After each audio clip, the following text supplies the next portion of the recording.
Hey, hi, welcome. Hi. It's Radiant Shadows time. For those of you who haven't been here before, we're a bunch of nerds from New Zealand and Australia, predominantly Australia, who are gonna play some fifth edition D&D. Wow, you Um, are tired. I Yeah. am tired. Wow.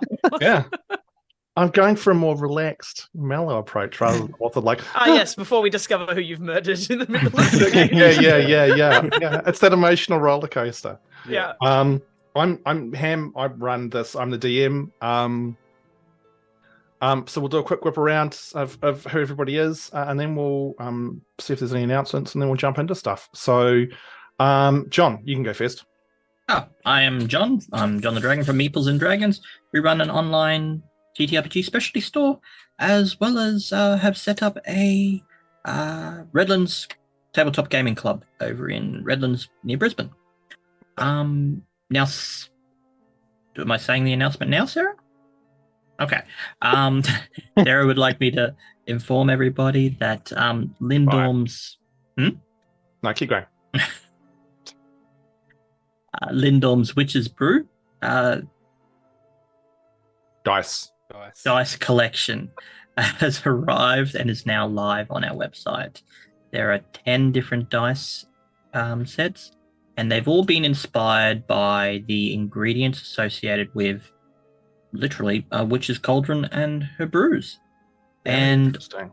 the way the artist has actually created these is that she's got a number of potion recipes based around color palettes, with the intention of you add these ingredients in to create your own little color palette for dice.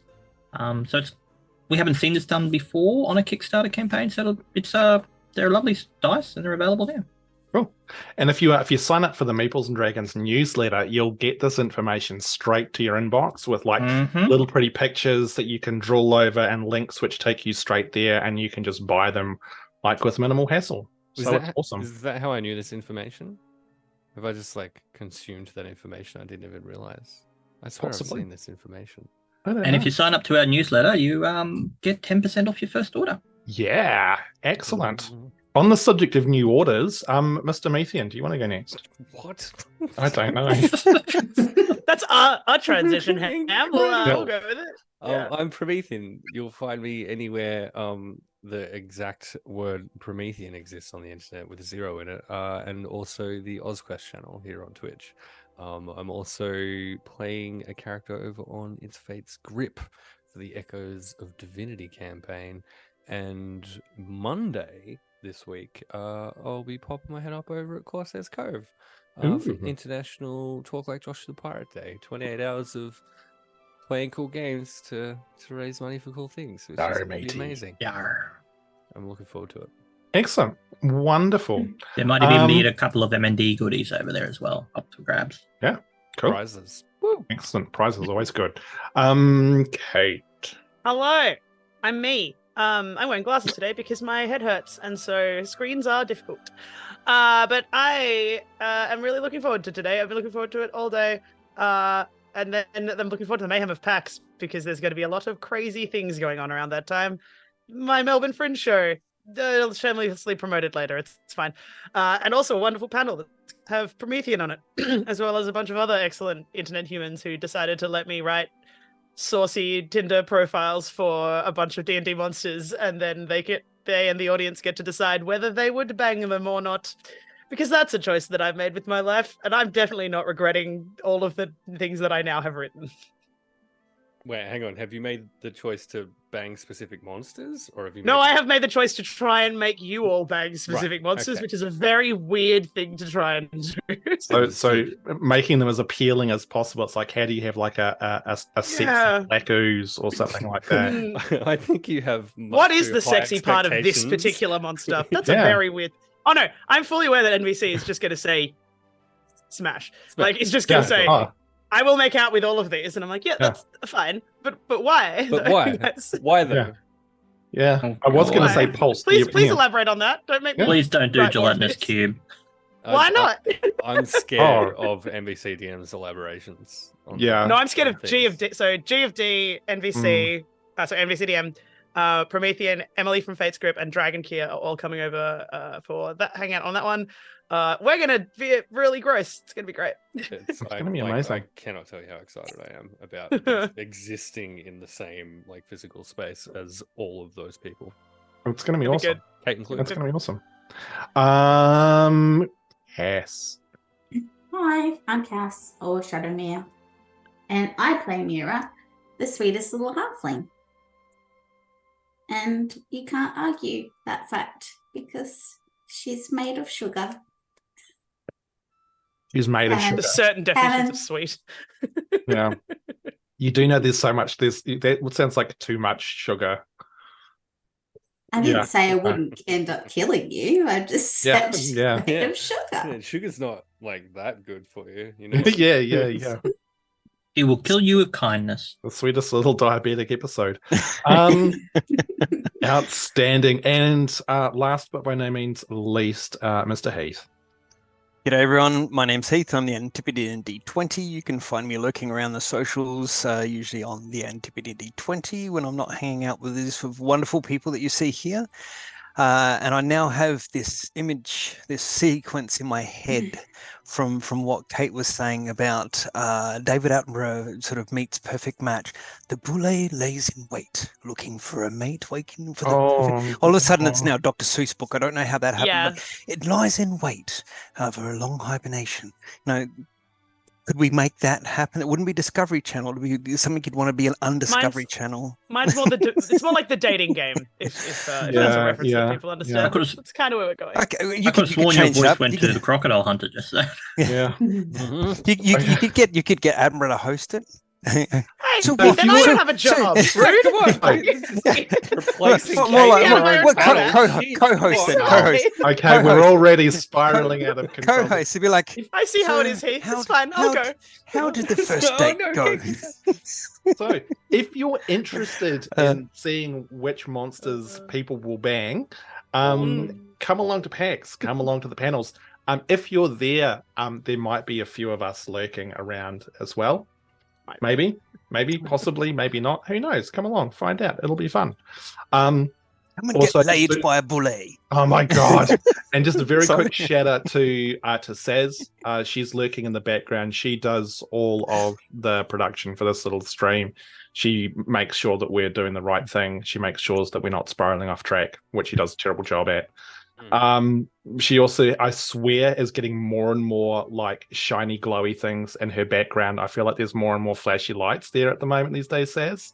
It's like she's sitting at the controls of a spaceship or something. But Saz is awesome. She is the other half of the Meeples and Dragons, quite possibly the superior half, but don't touch it. Without a doubt. But also, she's also on 2 PAX panels as well. Yes. Curse D&D. And I'm on that one. I'm on Curse D&D with Saz. It's going to be good. Good time. And the other one is, I believe it's a small business one as well. Yeah.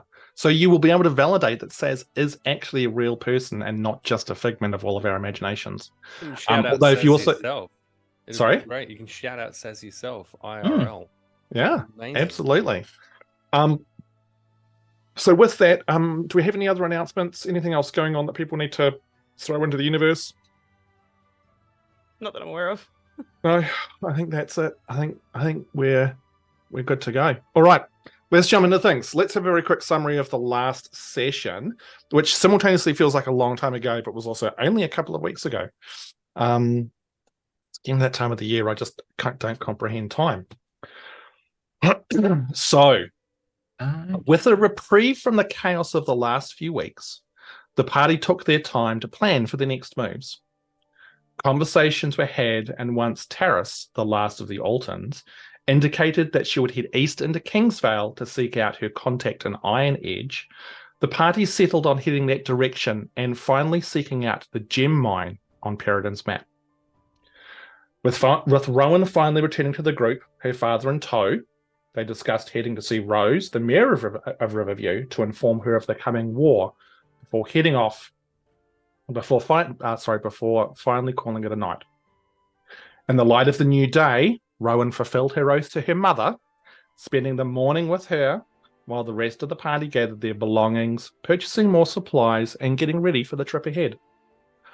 Upon getting together again, however, Grumpfel surprised them all, gifting them small, handcrafted rings made of a collection of items he had on him, including the precious terralite crystal from his home of Sfurzina and the hairs from his very beard. He then swore an oath to his companions, the Oath of Five, binding the small group together. With that, the party stopped to see Rose, a motherly halfling, to tell her of the coming war, assuring the group that she would look after the township and that she was sure she could handle whatever the great houses of Alamar threw at them. She finally bid the group farewell. Finally on the road again, they briefly met Rowan's father on the outskirts so he could say goodbye to his daughter, gifting her a small potion before waving them on. Our heroes travelled on, briefly avoiding getting in trouble with a large troop of the Tradeson's mercenaries, the Howling Wolves, whilst passing through the Darking Wood. Luckily, Delgrim, spotted by the sharp-eyed soldiers, was able to talk his way out of the situation.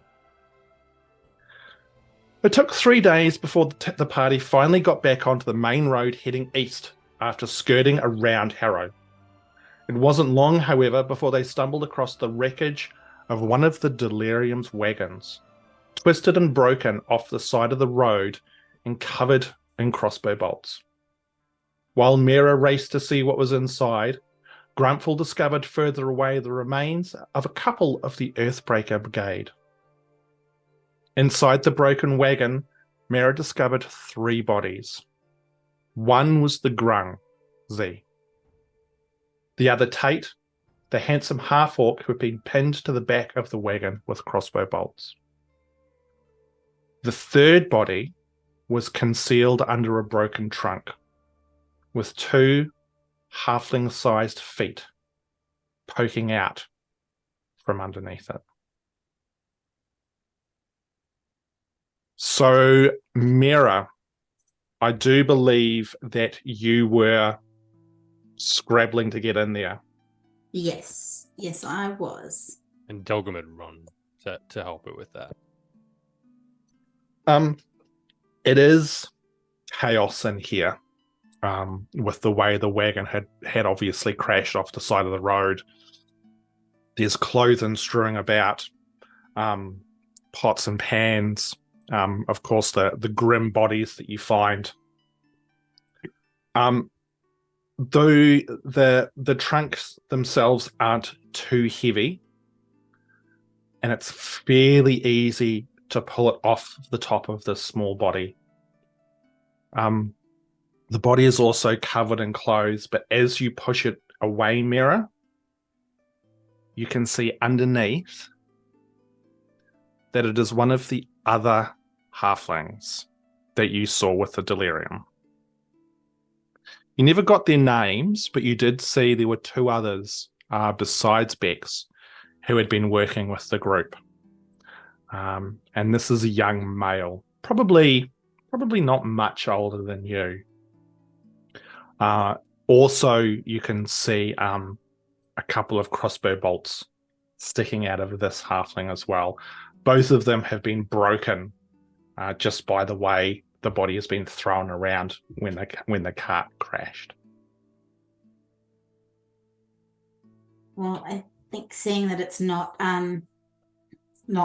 Bex, I'll probably push myself away from the body and just take a step back and take in the surroundings. And while Mira's doing that, Delgrim might just like rifle through the body's possessions, such as they are.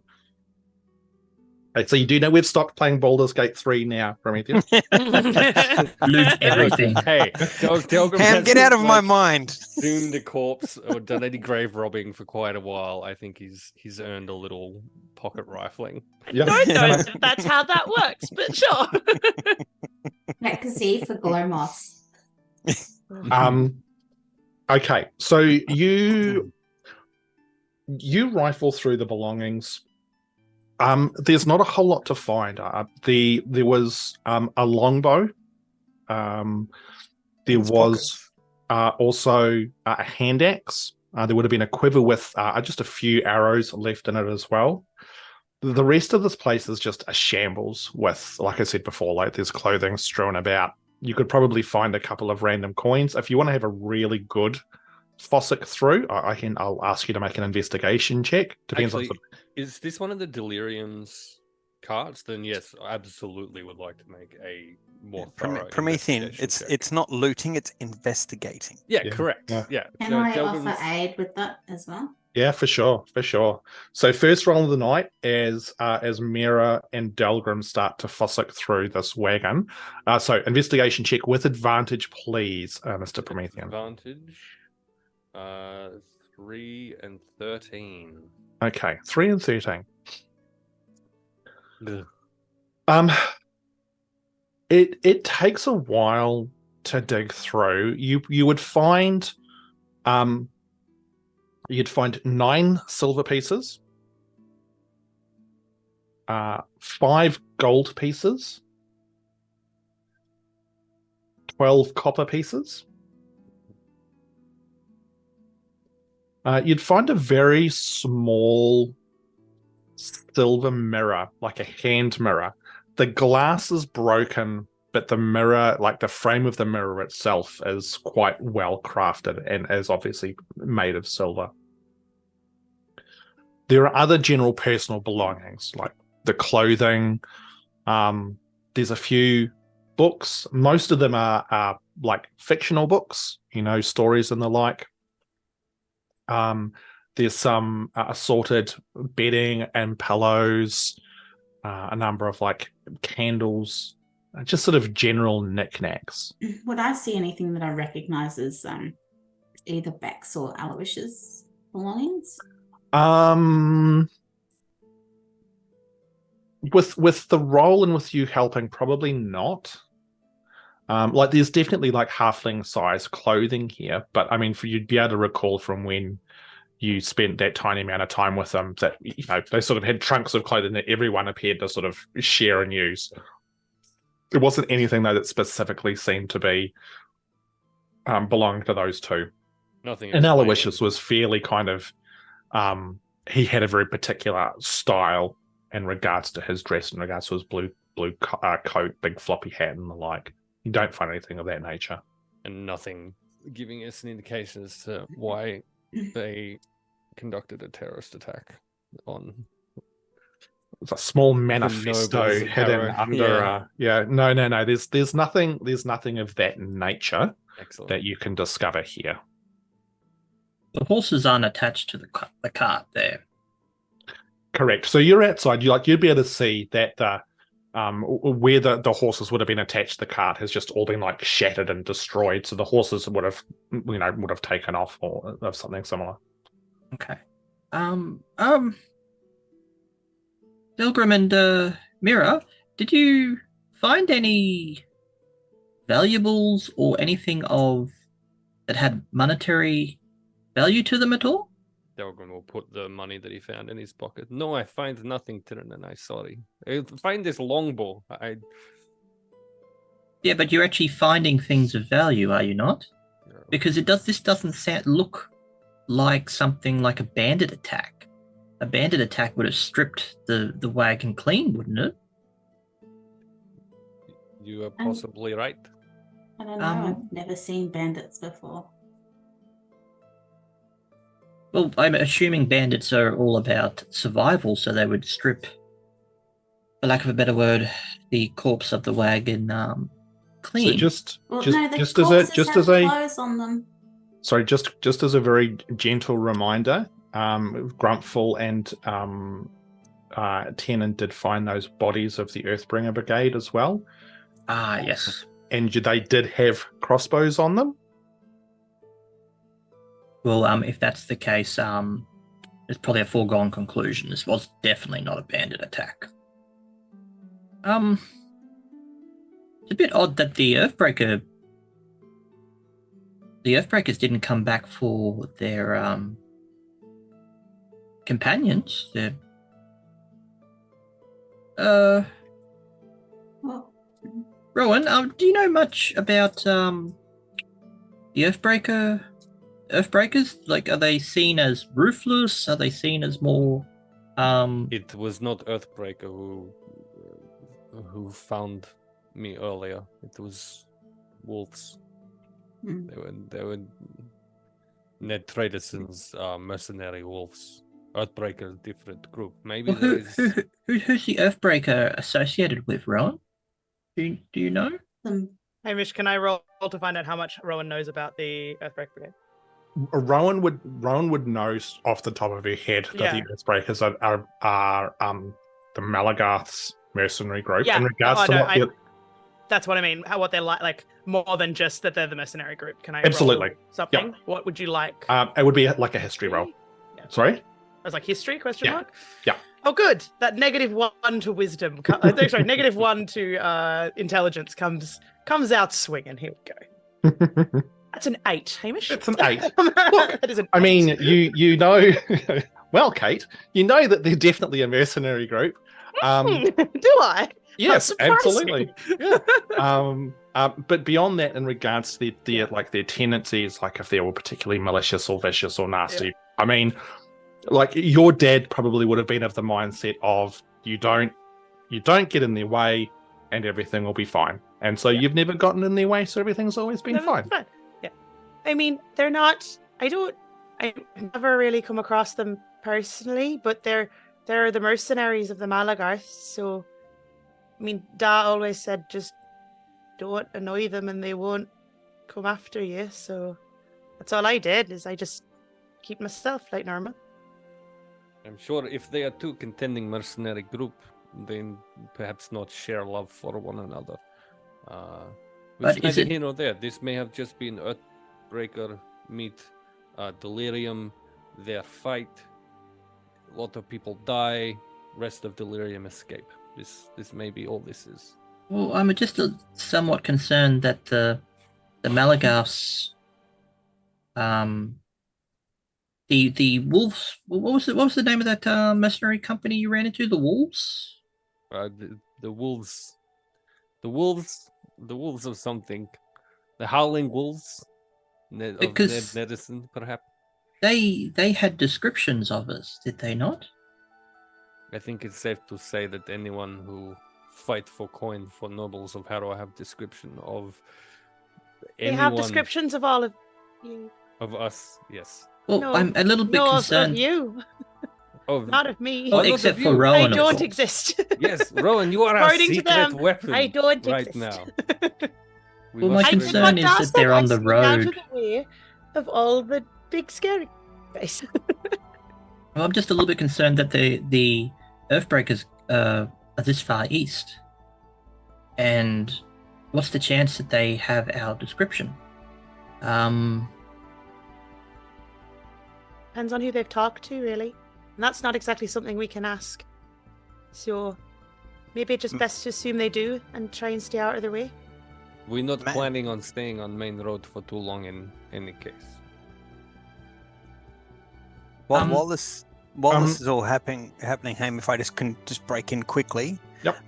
Grumpfel's going to kind of gather the bodies to a point and try and do like some last rites. If there's stones that he can pile on top, yes. If not, he's going to get some canvas from the wagon and cover, and then maybe weigh the canvas down with some stones and just say a few words.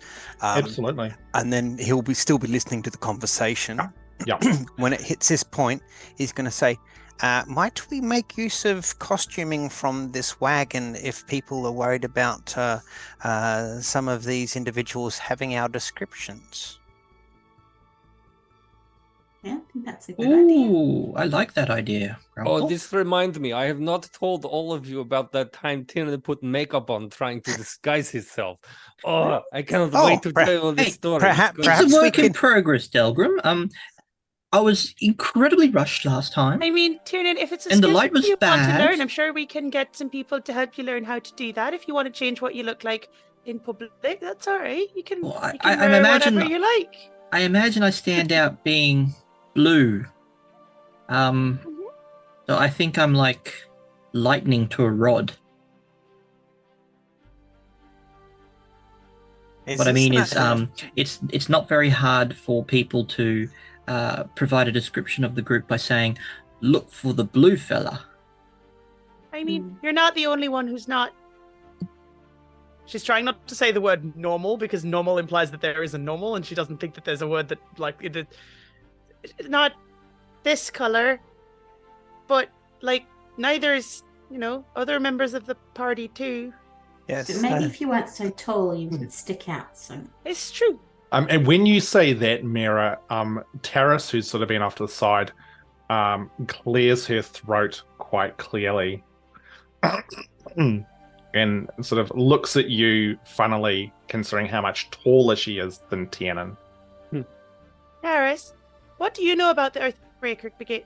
Dad didn't tell me very much, but you must know something about him. Do their patrols usually Right. come out this far east? No, No. I've never heard of them coming this far east before. I'd be surprised if we found them any further to the east. I mean, Rowan, in regards to your question, they ruled with 9 fists. I mean, the Malagas ruled Harrow, and the Earthbreakers certainly didn't take any shit, to put it bluntly. But they weren't particularly malicious or cruel or nasty in that comparison. I mean, they did their job and they enjoyed it. But they're definitely not like the wolves. The wolves took great pleasure. So Okay. it seems strange that they'd be at this. So whether they were chasing these, however these Right. other people are, the people from the performance, or I don't know. Let's go look for some costumes, Grumpfel. Yeah, yes, indeed.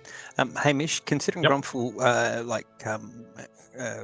moved the bodies and had a look at the bolts that were unfortunately sort of lodged into the members of the Delirium. Oh, there Delgrim would were- have there were- taken those out. That's Yeah, fine. yeah, no.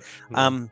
You were saying about the two from the Earthbreakers. Yep. How were they dispatched? Both They- of them had very long, broadhead arrows protruding. Right. Okay. So it wasn't bolts. I was just going to say, like, Correct. Grumpfel's not the biggest with weapons, but if the bolts from the Delirium match the bolts from the Earthbreaker, you'd be like, hang on a second here. You could, with a bit of meta, the Very, six very, of us very- can think like, hang on, Yeah. but it'd be looking at going, oh, that's interesting. Very obvious that They're different. bolts were shot at the wagon, arrows were Arrows. shot back at the other ones. Yep. Cool. Yep. No problems. It would be quite grim, especially removing getting Tate out. It would Grumpfel, given the time allowance, and rather than he's not going to remove everything, go full autopsy and Undertaker mode, he would probably snap them off and then cover the what they're wearing back over, sure. at least, so you're not, when you put the canvas or the rocks over, it doesn't look like you're arranging a three ring circus and they're all the tent poles sitting up. He's going to make it look a little nicer in the way it's all arranged. So it wouldn't be remove and explore, it would be just break and make look respectable. Yep. No, not a problem. Well, Tiernan's going to dive in looking for some costume makeup or something of that nature from the For sure. There's like an assortment of clothes in here. All of it's very bright or slightly garish. Very much, this is the clothing of a troupe of performers that they probably use both on stage and possibly personally as well. So if you were looking for sort of, muted, calm, like, browns and stuff like that, it's more like garish oranges and yellows and the like, and the like. So, like, totally easy to find stuff, and it would be up to you. I'm more than happy to give you guys the creative freedom as to the clothes that you pick out.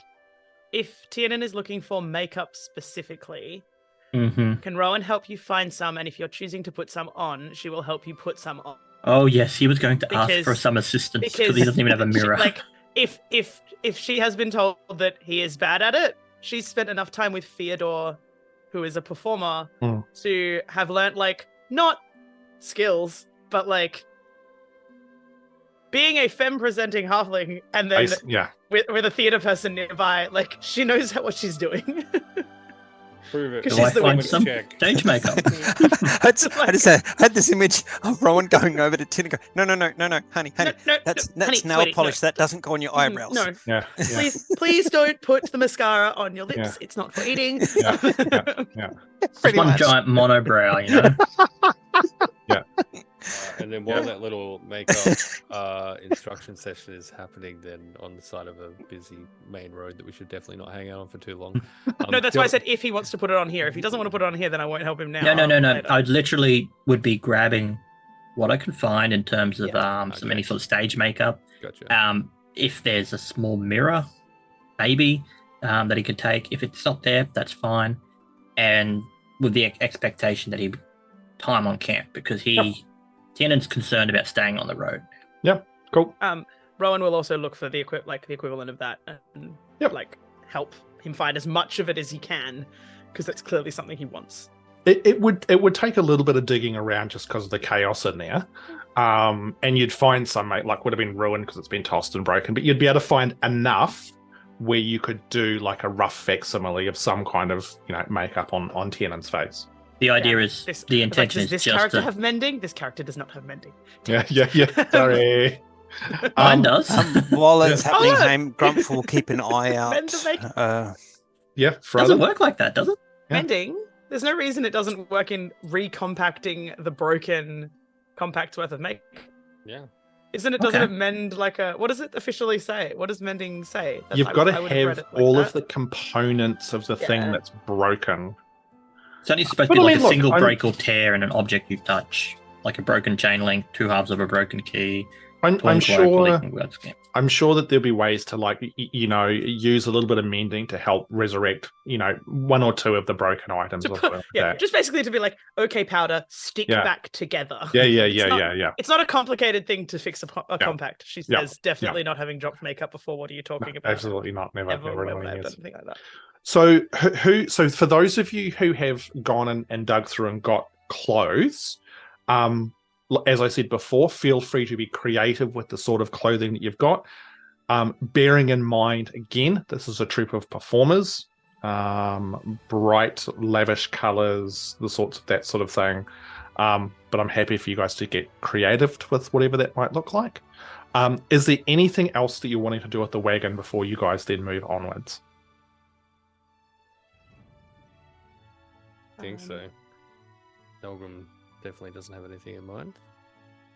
Did anyone check the Earthbreakers' bodies? I know you found them. Grumpfel probably would have when he was bringing them all the consolidating all the body. No, that sounds bad. Consolidating all the bodies. Hang on, look, I've got a spare leg here. Just No, squish when he them was bringing all the bodies over in repose to perform last rites, he would have had even though he doesn't like the Earthbreaker Brigade, he would have had the respect of a Absolutely. life no longer here to bring them over and include them. And yes, he probably would have investigated their pockets. Yeah, Wait, for that sounds bad too. Okay. Would have picked their pockets just to make sure that nothing dangerous was going into the ground that shouldn't already be there. Exactly Love it. right. Yes. Love it. Yes. So Yes. you would have found with them, you would have found all up, Grumpfel would immediately share this with the group upon discovery. it would be like 7 silver pieces, two gold pieces. You'd find 1 crossbow, and a bunch of bolts. The other crossbow, both of them have got crossbow quivers, but who knows where the other crossbow's gone. And they're also both carrying short swords, shields on their back, that kind of thing. Rowan would look around for any arrows and things. She's got a short bow, so she may as well collect up any You- arrows that are available and around. Inside the wagon, there would be a number, probably about sort of 15, we'll say, arrows sort of scattered about from whoever it was that was using the longbow in there. Yeah, for sure. Yoink. Cool, awesome. Well, all right, guys. What are we going to do? Are we going to stay on the road now, or sounds like the road east is a bit more dangerous than we had anticipated? Stick with plan. We not stay exactly on main road. We use it as navigational guide, and skirt around Harrow and head to Mountain View. Well, have we already skirted around Harrow? Mm-hmm. You're right. So Okay. you guys are currently passing through the Usurper Hills. Remember? Yeah. Yep. Going towards Mountain Yep. View. You Perfect. all have made much better time than I expected to. Congratulations. You are very well done. This is my area of the world. Why would I not be? Okay. She's like slightly like, who are you to tell me about this area that I've already traveled through in the past? Like, rude bastard. like, It's very. large wait, what? group of people commonly not travel at speed. We seem to be doing very well. I think we should continue and move Okay, on. just the ranger saying that other people don't know how to travel. Like Tina- that's under Tina her breath. taps- She's not taps saying that Rowan. out loud. Like Wow. just like So Tina gently Incredible. taps Rowan on the shoulder. I think he's talking about me. don't care if he's talking about you. He's making assumptions, and you know what they say about people who assume things. It's like a married couple. Damn it. Sorry, just quickly, did anyone want that crossbow? Grumpfel has one, and for the first time you'll see, because he gather up some of the bolts to refill his little bolt case, that he has. It's not a hand crossbow; it's a light crossbow, but it's sort of tucked along his backpack under the back of the tabard that he wears. Yeah, cool. And he'll pick up the other one. He says, "Does anyone want this?" No, if you can make use of it, Grumpfel, by all means. This one's not as good as the one I have from home, and if no one wants this, I will. Tiernan, if you want it for anything or don't want it for anything, I shall break it down for components for spares for my crossbow. I can assist in that endeavor. Can you mount it to Blinky in some way? I feel this would be useful. Oh, Plinky already has his own cannon. Have we seen that in action? You will get an audible laugh from Grumpfel. Incredible. So- Cannon, right? I will endeavour to be southbound when he's facing north. So with that, you guys, you've got yourselves some disguises now. Are you wearing this new clothing, or are you? No, Not you yet. all sort of- Not yet. Not yet. Okay, but you've gathered it up. Grumpfel, you've paid your respects and sort of dealt with the bodies of the deceased. And with that, you guys continue on eastwards, heading towards Mountain View. You, Rowan, like you'd be conscious that you're probably about a day and a half, day and 3/4 away from Mountain View at this point in time from where you guys roughly are. And it's going to be a little bit of a slower going because you are traveling sort of off the side of the road to try and avoid any kind of issues and the like. The rest of the day passes without any event. But what I would like from you all is what your plans are for when you camp in the evening, including the likes of watches and that sort of thing. Well, Tiernan will probably ask for Rowan's help to get some information on how to do the makeup, but I'm assuming that we wouldn't do that until the morning. Yeah, I feel like that's a morning thing. Rowan was going to offer, because she's had an actually excellent night of sleep because of the wonderful benefit of sleeping in your own actual bed. So she's probably good to take the first watch if people want her to, because then everyone else can kind of chill out if they like. And then, but she'll happily help Tiernan in the morning sort out makeup things if that's what he'd like to do. Does anyone need any healing? I don't think we had any battles, but no one had any incidental damage from tripping, falling, stumbling, crashing, cutting, cursing, or any of the above? Nope. Cool. No? Okay. Oh, So Rowan, sorry, yep, Meira? Meira will eat some glow moss when she's camping tonight. Glow moss night. Right. Okay. All right. So before we get to that, can I just get a Oh no. yeah, get your dice ready, Cass. Can I just get an order for the watch for the evening? Yeah. So Rowan's happy to take first watch if that's what people would like her to do. Tiernan will happily do middle. I don't really mind. Who's an early riser? Delgrim will take last. Grumpfel can do early morning. In which case, Delgrim will do the one before that and probably stay up with Grumpfel. Have a quiet chat then too. But We want to before do any like of us, overlapping watches. So if how long is oh my god, this comes to the mathsy bit of D&D that my brain doesn't do. How long are we sleeping / staying for? How long do we need watches for? How much time do we need to cover? Sorry? is it 3 hours? 3 9 hours. Sorry. Yeah, My question hours is how apiece. long are we 40-minute watch, everyone. Well, my question was more like how much do we need total? Because then like you could do that in chunks. Yeah, that you're looking at overlap so that probably you have a crossover of an hour, so then you've got handover. Because Yeah. I'm not a manager at work. What do you mean? Stop. you're Hey, probably handover. you're probably looking at like 10 hours. So 2 hours each. Yeah. Easy. So what I've got here is it's basically Rowan, then Tiernan, then Meira, then Delgrim, then Grumpfel. Sure. Yeah. What about Taris? She gonna pull her weight? Rowan's assuming that Terrace will probably not go to bed immediately, so she's probably just going to hang out with her. But How many watches I don't- are we having? it'd We be just 5 lots of discussed 2 this, hours. Oh, okay. we're not doing 10 any hours. It's 5 lots of 2 yeah. hours. any Okay. over like 2 on to Maths. make sure you don't fall asleep, overlap, that sort of Yeah. thing. I think we're overcomplicating this. Why do I feel like I'm now about to get gift going with just maths or other words Yeah, put yeah. underneath me? Yeah. Super easy. 2 Yeah, hour watches, yeah. 5 Yeah. of them done. Yeah. Solved. Before Tiernan will Kate go has to bed, figured he's it out. going to set up alarm around It's the almost like I'm campsite. good at statistics and numbers or some Yeah. shit. And that Like- usually just involves his ball bearings popped into Yeah. the tree or on the ground. Cool. So Taris will stay up with you, Rowan. Yep. On that first one. Okay. So you guys, you would travel until it gets dark, and then look at setting up camp off the side of the road, somewhere sort of inconspicuous, so you're not obvious. Would you be setting up like a fire in the evenings? Would you be having like a cold camp, taking into account it's late summer, so it's still warm. Like you certainly wouldn't need a fire to keep yourselves warm. But do you have one set up for light or? I would just have my my dancing lights going. Okay.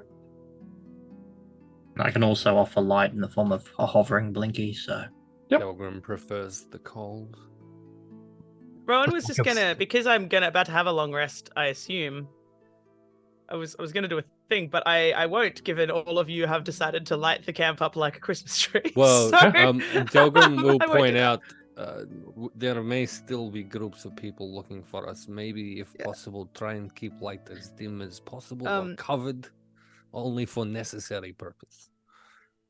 Because like Rowan can see a really long way in the dark, so she doesn't really need a light, at least for the first watch, which is probably the watch where there's most likely to be like people around before I they need all some retire and light camp because I themselves. can't see shit.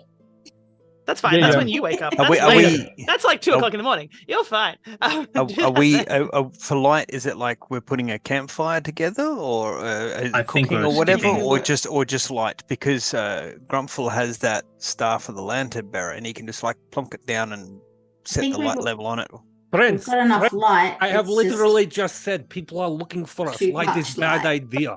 If you are not freezing to death right now, maybe don't have light to attract attention of different groups of people looking for us right now. Rowan's just gonna pat Delgrim on the shoulder, like reach up and just be like, "Okay, calm down. It's fine. I don't need light for my watch, but when people wake up later, if you need light for yours because you feel safer or whatever, make sure you're not, I don't know, having a like 40-foot high cone of bright light, like a beacon. At the bat signal. Agreed. That's exactly what my brain was. Thank Yeah. you, Ham, for the image that I was conjuring, but also trying not to use another franchise. Yeah. The description does for the that staff sound? does. Oh, sorry. No, how does that sound? It Sounds sounded fine. Exactly right. I'll slowly dim the light on Blinky. I will suck my Give them a little switch. balls. Well, I could make it bright red. Can you not, Cass? The description for the staff doesn't say he controls the level of light. It just says he can turn it on and turn it off. Yeah. So unless you say that he can use a dimmer switch on it, Grumpfel won't, because if it's just that's light cool. or no, then Yeah. All right. is I it- think is I it- think I've I got a just- handle. I think I've got a handle of how we're approaching this, so we don't spend another hour working out I how. just no, wanted to let's. make mine. I just wanted to make my lights into like the little humanoid form that's just going fine. to sit next to me and glow really dimly. That's I think like a the little- deep Not moth is sucking kissing you, balls. kicking in. like a night light. That's fine. Yes. Okay. So all right. So let's do the glow moss first. So Yes. so Meira, how much of it are you having? Just a little bit. Okay. Just in some of the cookie dough that I've got in my bag, and I'm just. like 2 or 3 kilos. Microdosing the glow moss. Yeah. Basically. Okay. So you're putting a little bit into the. Okay. Yeah.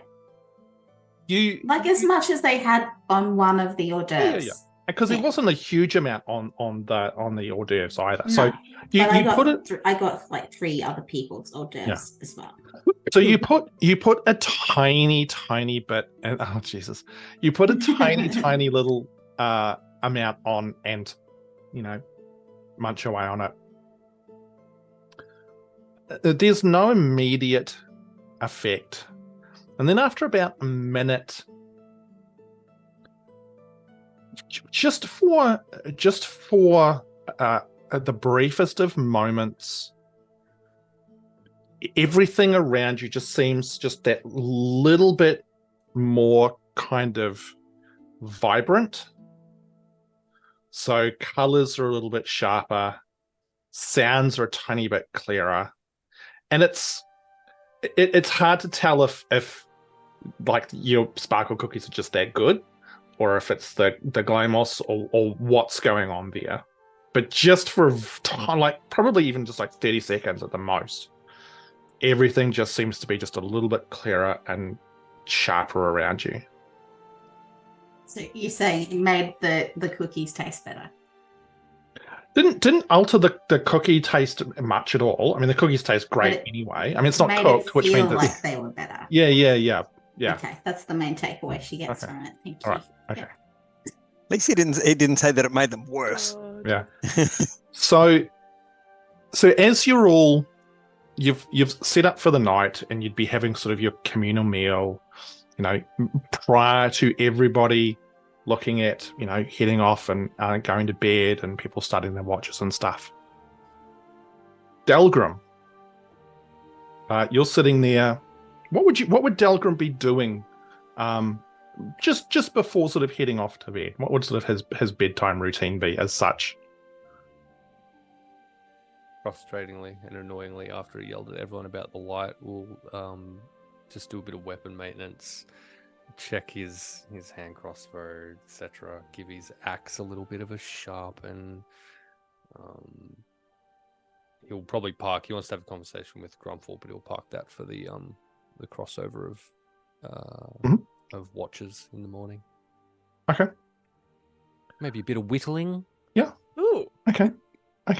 So you're sitting there, Delgrim's sitting there, whittling, and all of a sudden there is a voice in his head. It is a familiar, I wouldn't say very, but it is definitely a familiar voice. Is it Larry? And it is the voice of Valenta. Oh, hello. Other girlfriend. And it says the following, and there's a very distinctive, it sounds like she is absolutely reading this off a piece of paper or something. Incredible. And she says, "I appreciate your letter. I shall remain in Harrow as per my job. Second letter passed on. You are nice. You may reply 25 words. Oh, God. I started moving already. Giggity. Wow. Delgrim moves fast. You are nice. You were nice. Okay, good. Delgrim just got friend zoned. If you'd like to continue this call, please deposit another $5. Yeah. Delgrim, Okay. you are nice. So- you know you are nice. Is Delgrim aware of a time limit on this 25-word reply? Do we think? Do you feel? I don't think he's going to necessarily have encountered it. Yeah, I don't think this would probably be something very foreign. In which case, he's going to have a good think about it before he attempts the response. But that will take probably through that first watch. Then he'll sit there and just like run a bunch of words through his mind, trying to come up with a reply. The number you've called is out of service. Please hang up and try again. Okay. I just love that I know exactly what spell this is. Mm.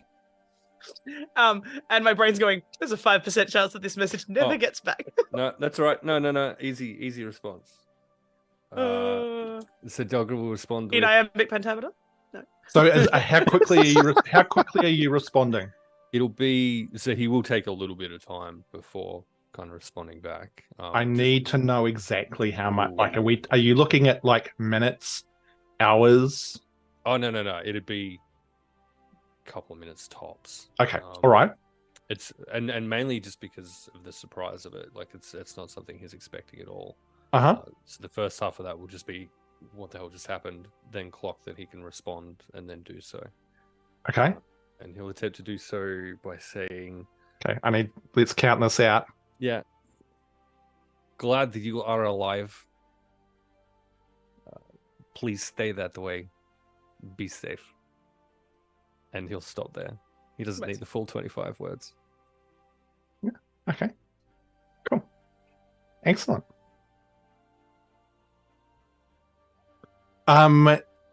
You get no reply.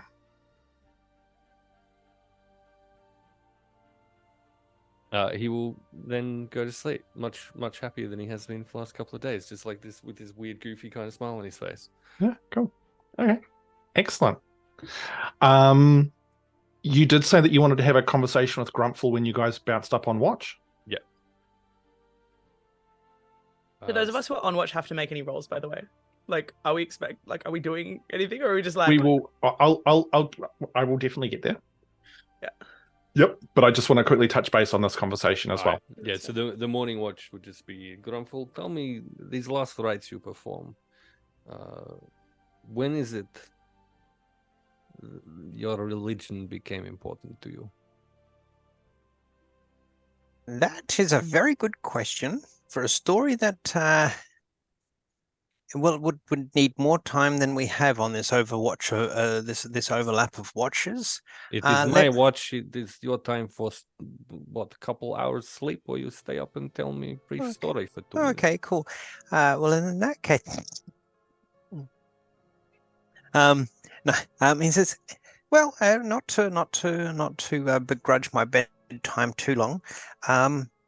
Look, I'm not as young as the rest of you. I have done and seen some things before this calling of Kamateon presented itself. Last rites is after someone has lived their life and duty, and we all hope that all those that follow Kamateon hope that it is long and blessed. It is a final blessing of the soul of the person as they begin their next adventure, wherever that may be, whether it be the realm of Kamateon or something completely different or new. It's a farewell to the person they were, whether we knew them or not. And it's something done out of respect of their life, whether it was good or bad. But we have to respect that a life has passed. And what of situations where many lives have passed? My home, we don't really do religion thinking too much about what happened after. We think about that is sort ourselves now. That is the province of Kamateon. Even though he is the god of death, it is about a full life, not an early death. When something, we're in Svazina, we Sverfneblin are quite practical, and religion does hold part of our societal practices, but it's not beholden to it in its totality. If there was something like a great war, last rites wouldn't be performed to each and every person. It would be done as a on whole. The five that we laid out at the wagon of the Delerium, I did as one. Is that what you're asking me?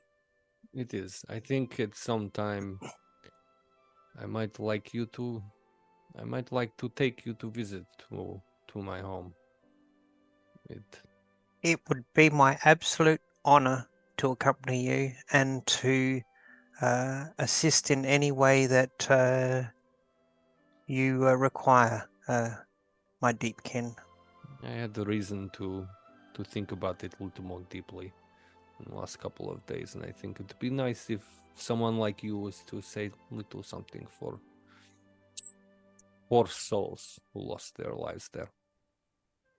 I would be honored to fulfill your request, and he puts his hand out in that sort of that overlapping handshake fashion. The deep dude's The deep dude's handshake. secret shake. That's Yeah, it. nice. Yeah, cool. I think Delgrim and Grumpfel have done that once or twice before in solemn moments. We have.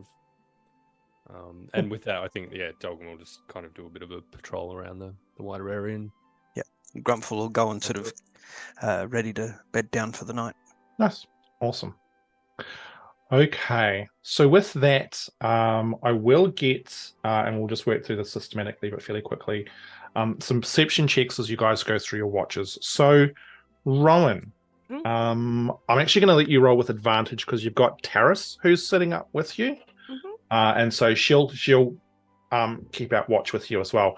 She's not talkative. If anything, she seems to be. Her to be. Yeah, I in fact suggested that she might want to stay up with me because I wasn't going to be a pestering douche. Yeah, pestering douche. Does that imply that some of the other in the party? Whoa. No, more that thing of like, not that I don't care how she is, but I don't know her. Respectful really respectful of boundaries. Yeah. That thing of like the vibe I have gotten off of her is that she doesn't want to talk, and so I'm happy to sit there. And if she decides she wants to talk, I will continue to sit there and listen. And that's like I will do that. That's fine. But I'm not going to say anything that's going to potentially set her off. And because I have had some experience of Harrow with Da, I don't feel like I need to like. I know that she will not think much of me and the town that I came from. Yeah, basically. for sure. I thought it was still summer in Pelgon, but there's so much shade. Yeah. It's that hat. It's that big giant hat that's now in the tree. Yeah, drying out after today. Okay. Can I just check? Do I get any? Like, I know I get advantage rolling because she's around. Yeah. I have Devil's Sight as well, so I just want to make sure that you are aware of that in the context of it. Yep, absolutely. Okay, so roll those bad boys. Don't forget Tiernan dropped the alarm spell as well. Yeah. That's fine. Well, I rolled a 2 and then I rolled a 19. Okay. And I have a +1 to perception. So that is a math 20. A please, math sir. 20. Very nice. There is, at this hour of, like, sort of at this time of the night, you don't nothing untoward is noticed over the course of your watch. At one stage you spot a couple of rabbits just sort of on the very, very edge of your dark vision, because you rolled so damn high. But beyond that, no, you don't see anything. Nothing on the road, anything like that from where you guys are. Cool.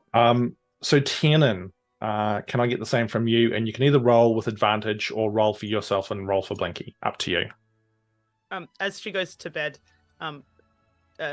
Rowan's just gonna pat Terrace on the shoulder because she doesn't she may be staying up. She may be going, if you just want to do watches with me and just sit, it's fine.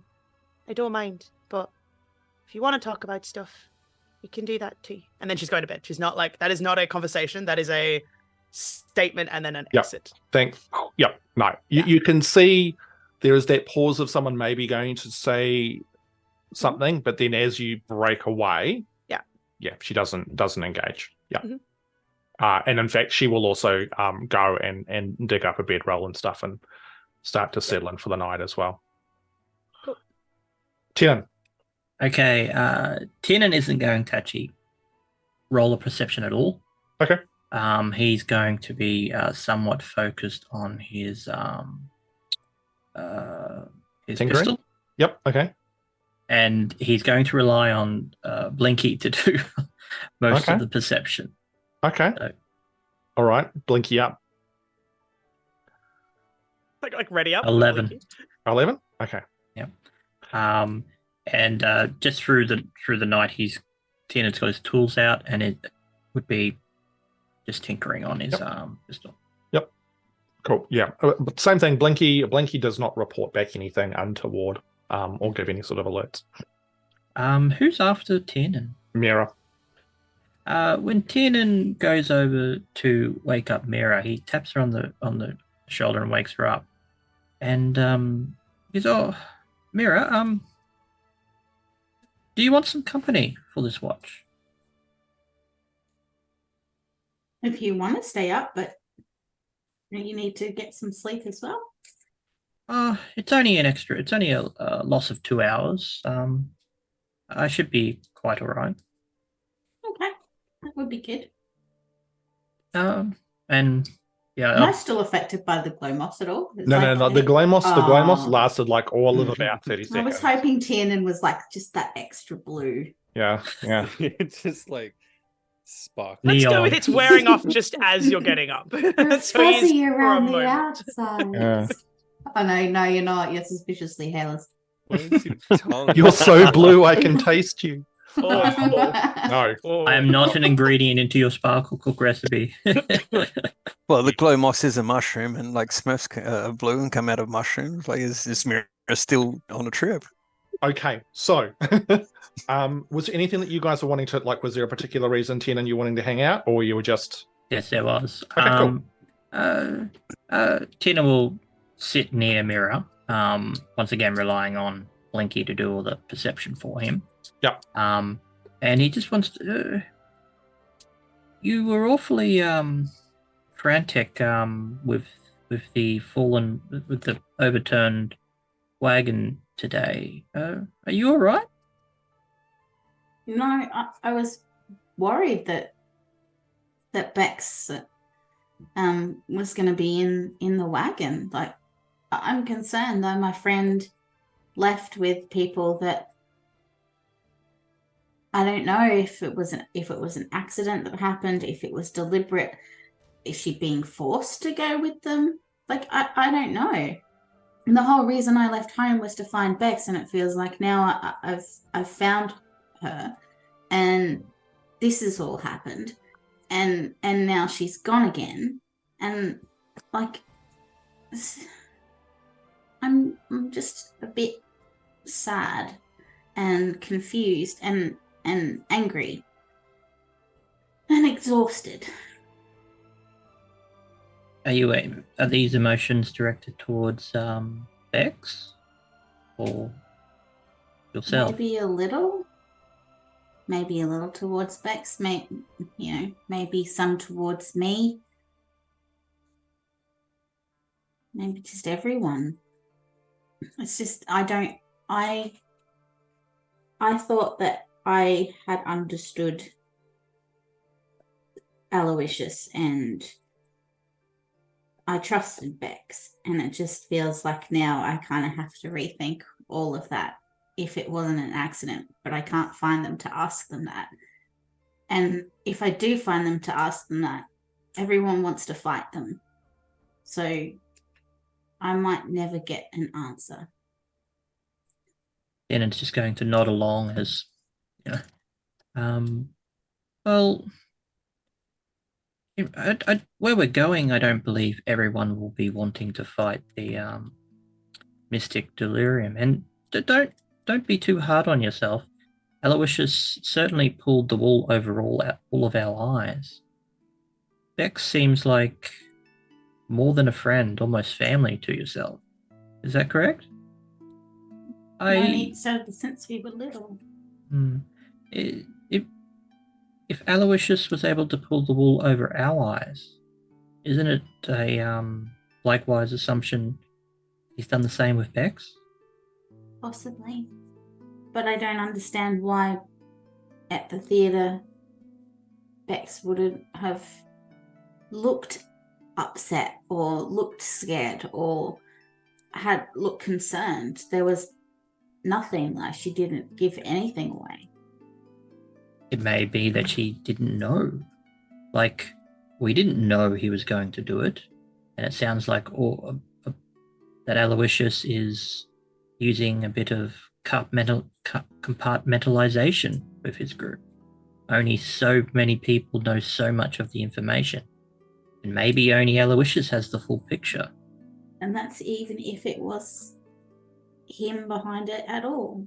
We've all heard the Beckworths and the Malagarths hated each other, and these ruling families were all at each other's throats all the time. They didn't care how they got ahead as long as they did. So it wouldn't be beyond imagining that it could be something that they've done to one another and just dragged innocent people into it as well. When you explain all that, Tiernan's going to sigh very deeply. Bloody politics. From my experience, politics brings out the worst in people. I'm not saying, or I'm not trying to judge anyone, but the small guys usually get squashed. And it would not surprise me in the least that Bex is just an innocent in all this. But Aloysius seemed to know a fair bit, so if you need help with trying to I don't really know what I'm saying here, but help Bex when it comes to Aloysius, I will do, but I will try to help. I will do what I can. If you want help, that is. I appreciate that. Thank you, Tiernan. One thing, if we do manage to find them, just don't shoot Aloysius in the back straight away. Perhaps I'll aim for his leg instead. That's fine. So with that, can I get you guys to make a perception check for your watch, please?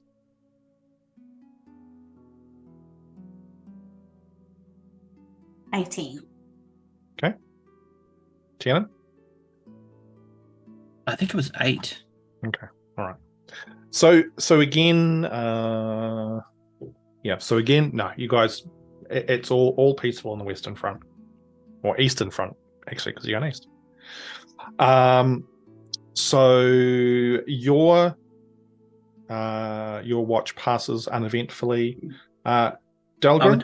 I would assume that I would have, after that conversation, I would only last about half the watch, and then I would have gone back to sleep. For sure. Delgrim, you're up. 16. 16. Okay. Yeah, again, all very, very quiet. And then lucky last, Grumpfel. Yes.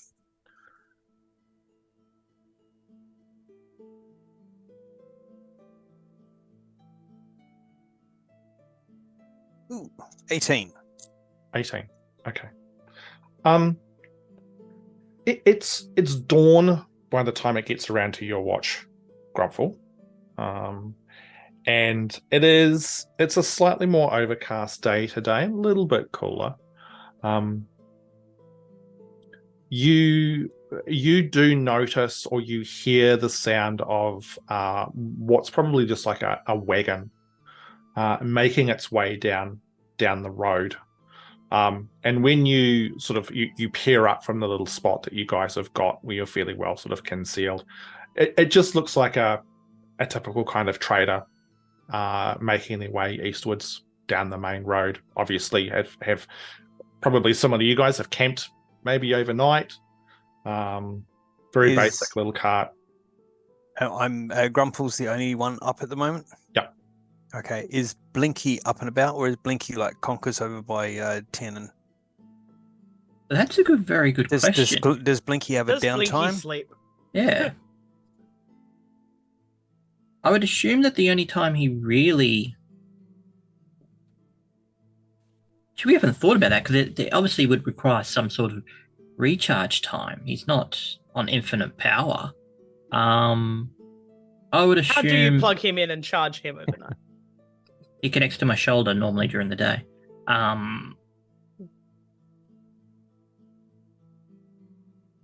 We've got a little battery recharge that's just... That's what... No, I was like, just a little... No, actually, no, he would actually have to rest with me. He'd have to have some sort of downtime. Okay, cool. How long is that, and is he still down?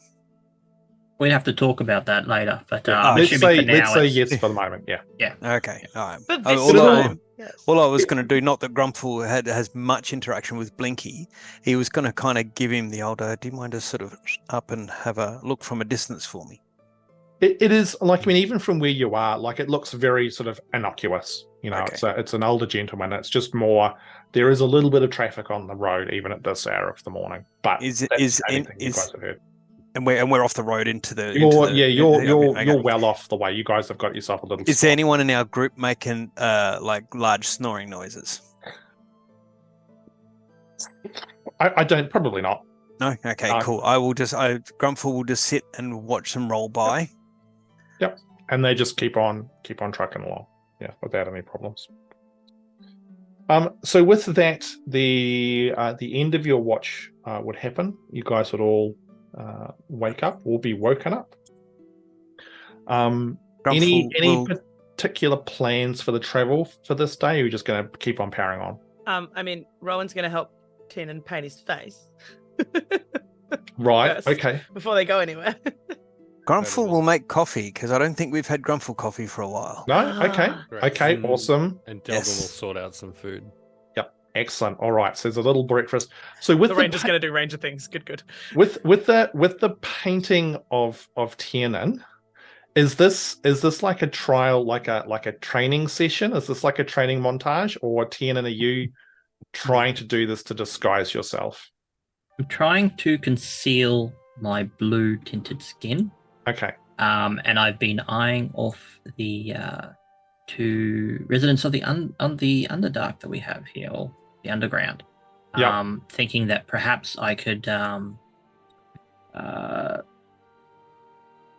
change the blue shade to a more darker sort of thing.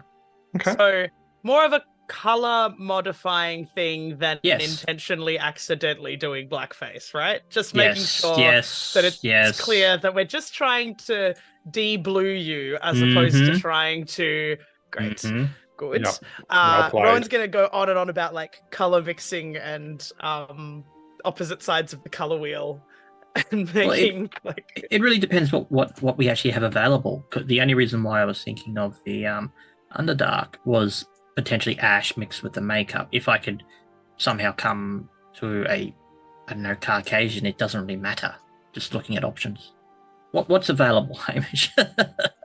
that's it kind of matters at this point. What is in the makeup kit? Yeah. There's now So going the to be makeup- Hamish going, yes, I know about what's in a makeup kit. Yep. So the makeup kit would be the probably and Kate 100% shoot me down and correct me as I stumble through this. What? Where's my popcorn bucket? Where's my popcorn bucket? Probably a significant amount of sort of like a base foundation which can be applied so that you can then get the really sort of significant highlights which are required when you've got people sort of viewing from a distance, so it's easy to see the more sort of accentuated makeup. Because I think often with performers, when you get up close, the makeup back of the room is more intense than paint for the back of the room, or the in the words of a drag queen, or the check cashing place down the street. Yes. Yeah, excellent. A thought occurs. The hobgoblins and the other creatures we've come across around the area. Huh? Yep. What color were they? That's what I was going to say. Greenish? The tones would be whatever the tones for the Mystic Delirium would be. So we could the foundation base color of whoever from the troupe. There would be a variety, because like the Delerium. You want to be grung colored? the Delerium. I mean, you had Tate, who was a half orc, so he would have had the more green tinged skin. Okay. Aloysius as a satyr has got the more sort of Caucasian. There were some halflings. Ophelia was incredibly pale, as another example. Look, I'm happy to leave it up to you in regards to the approach that you would find what you would need to do to accomplish the outcome that you're looking for. Mm-hmm. So whether or not it's to try and just sort of conceal the blueness in a different aspect, or go however you want to approach it. Well, I don't think I would give the appearance of a half orc. Yeah. I'm pretty sure Z was already blue. So essentially, what you're trying to do is make yourself look not like the standard blue of a shardfolk. Basically, yeah. Okay, cool. All right. Okay, that's so. What I would probably get you to do in that case is, when you're trying to accomplish this, if Rowan by some weird means has got proficiency in disguise kit, that would be perfect. She does not, but she does have a very high deception stat. So, like, I'm arguing that this is a person who has done like painting and is female, which is a weird sentence that I thought I would never say out loud. Yeah. But like has a mother that is the mother that we have met. Okay. Like, okay. Knows how to beat a face, basically, in both senses of the word. Like, I'm down with that.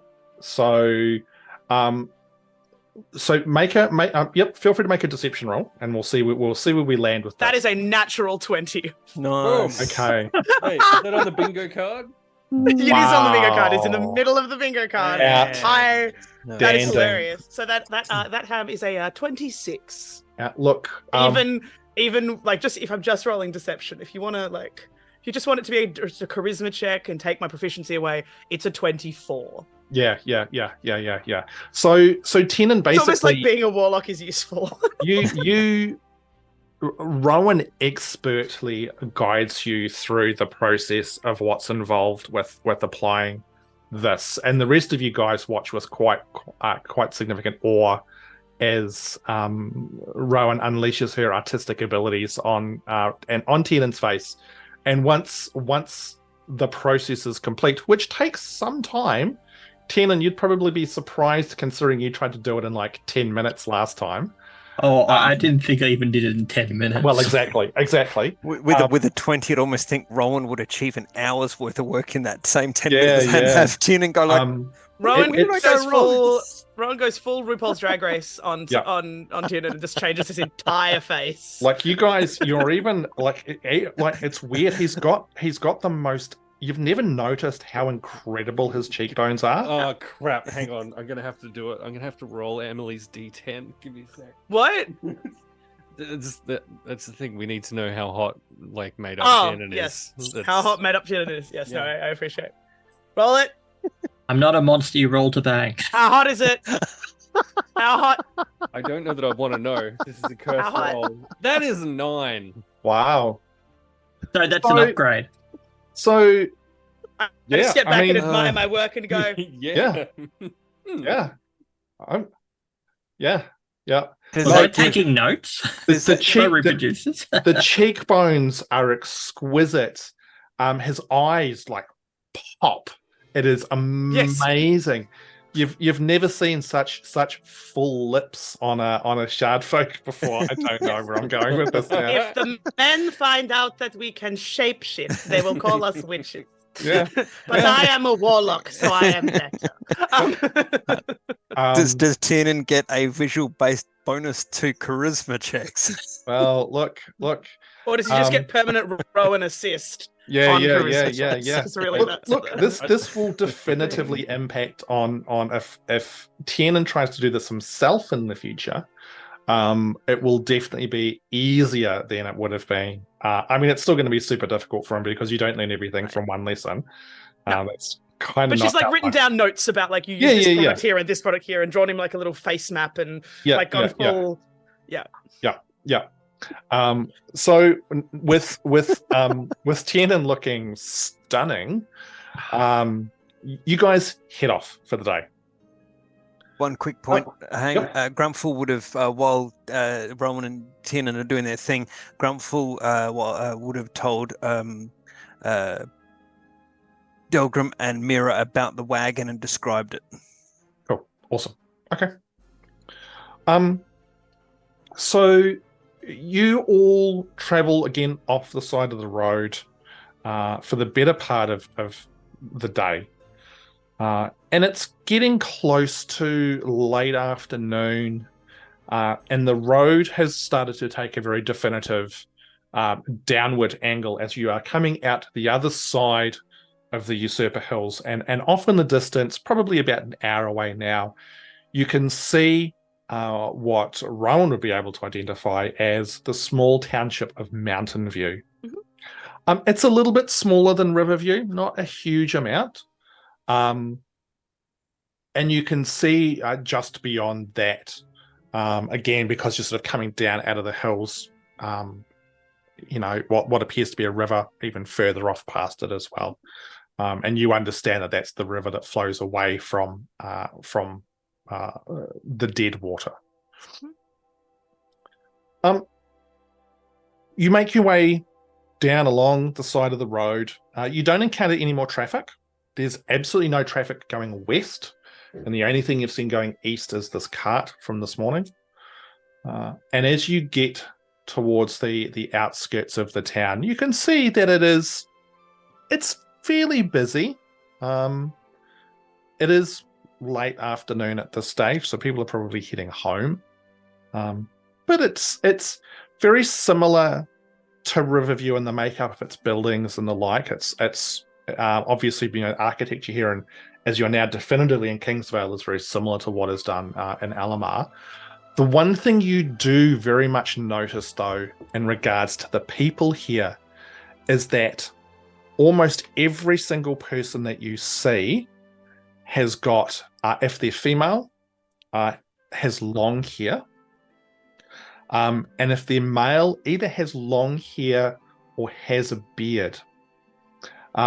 And you can see all of them have got woven into, in various fashions and displays, the binds that you got told about in Riverview, which display the honor of the person who has it.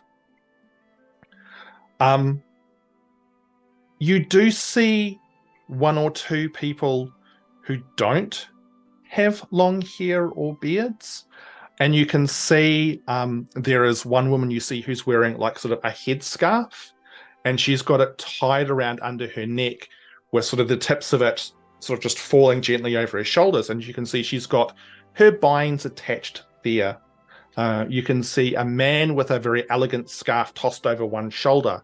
But again, you can see the binds that he has prominently displayed on the scarf. It's very, very easy to see. Everyone that you encounter, it's very obvious that the binds are an open display. They're certainly not something which is concealed or tucked away.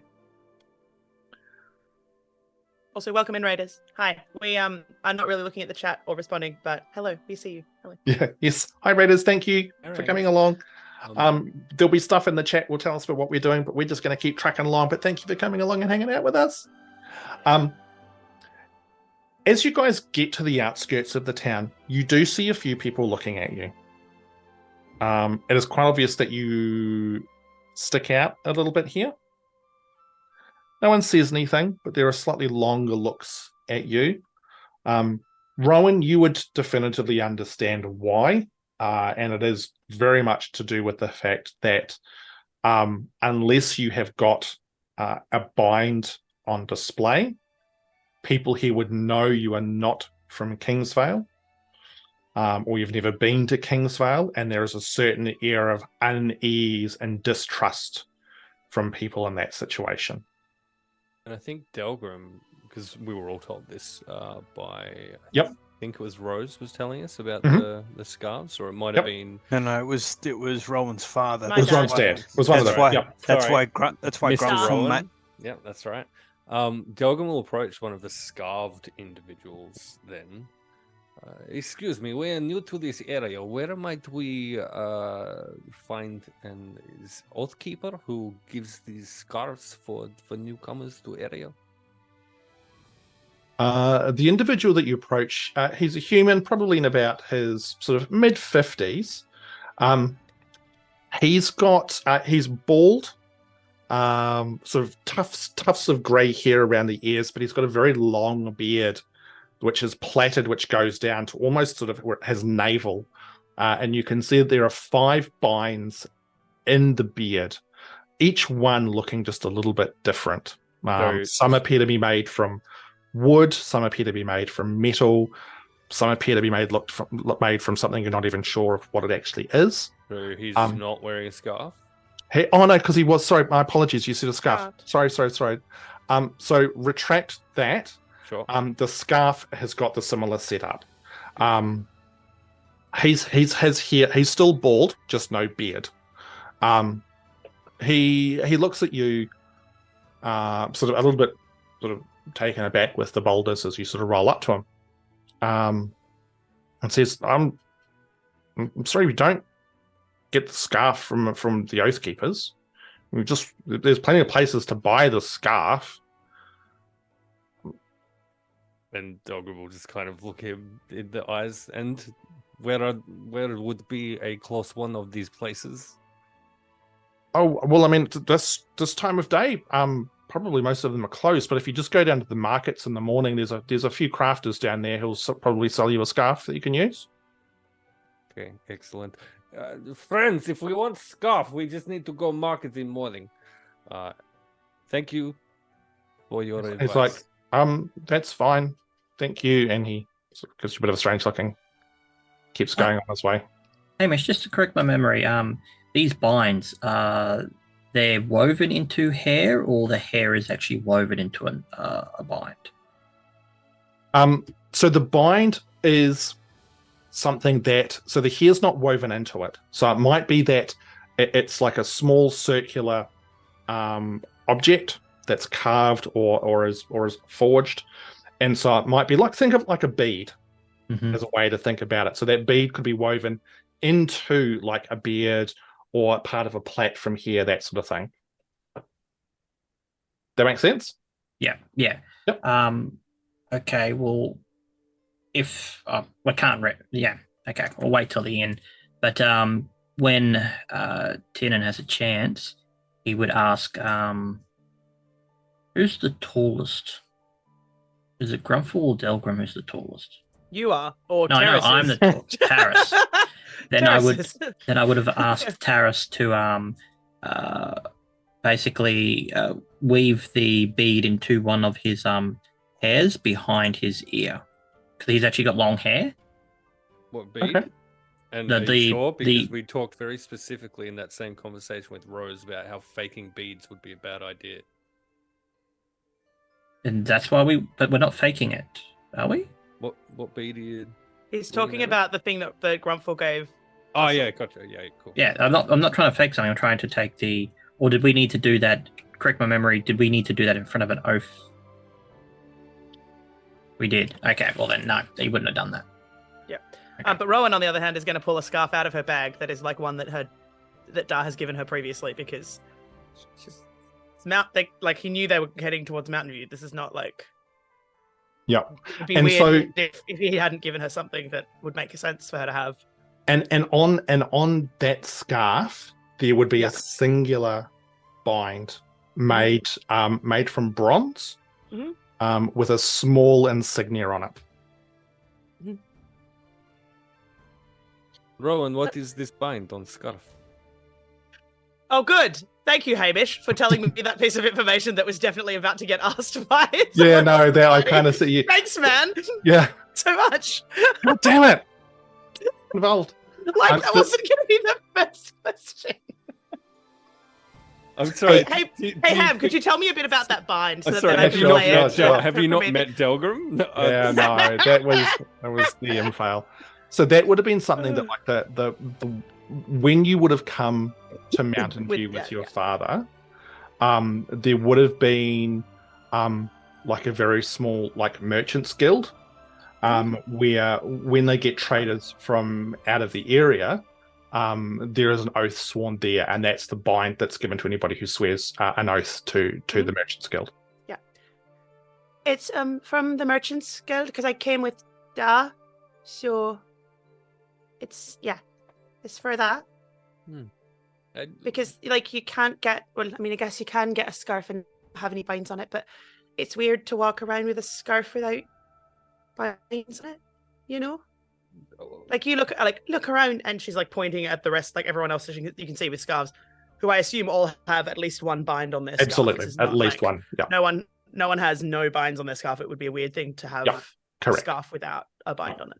I did not imagine when Rose was telling us about the binds that they would be included for such trivial things.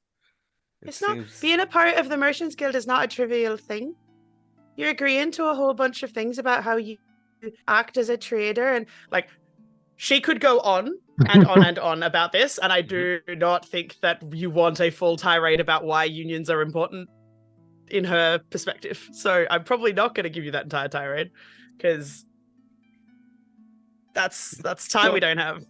That stream's getting real long. Response to the tirade would be, why people not just agree to do that anyway without the need for a bind?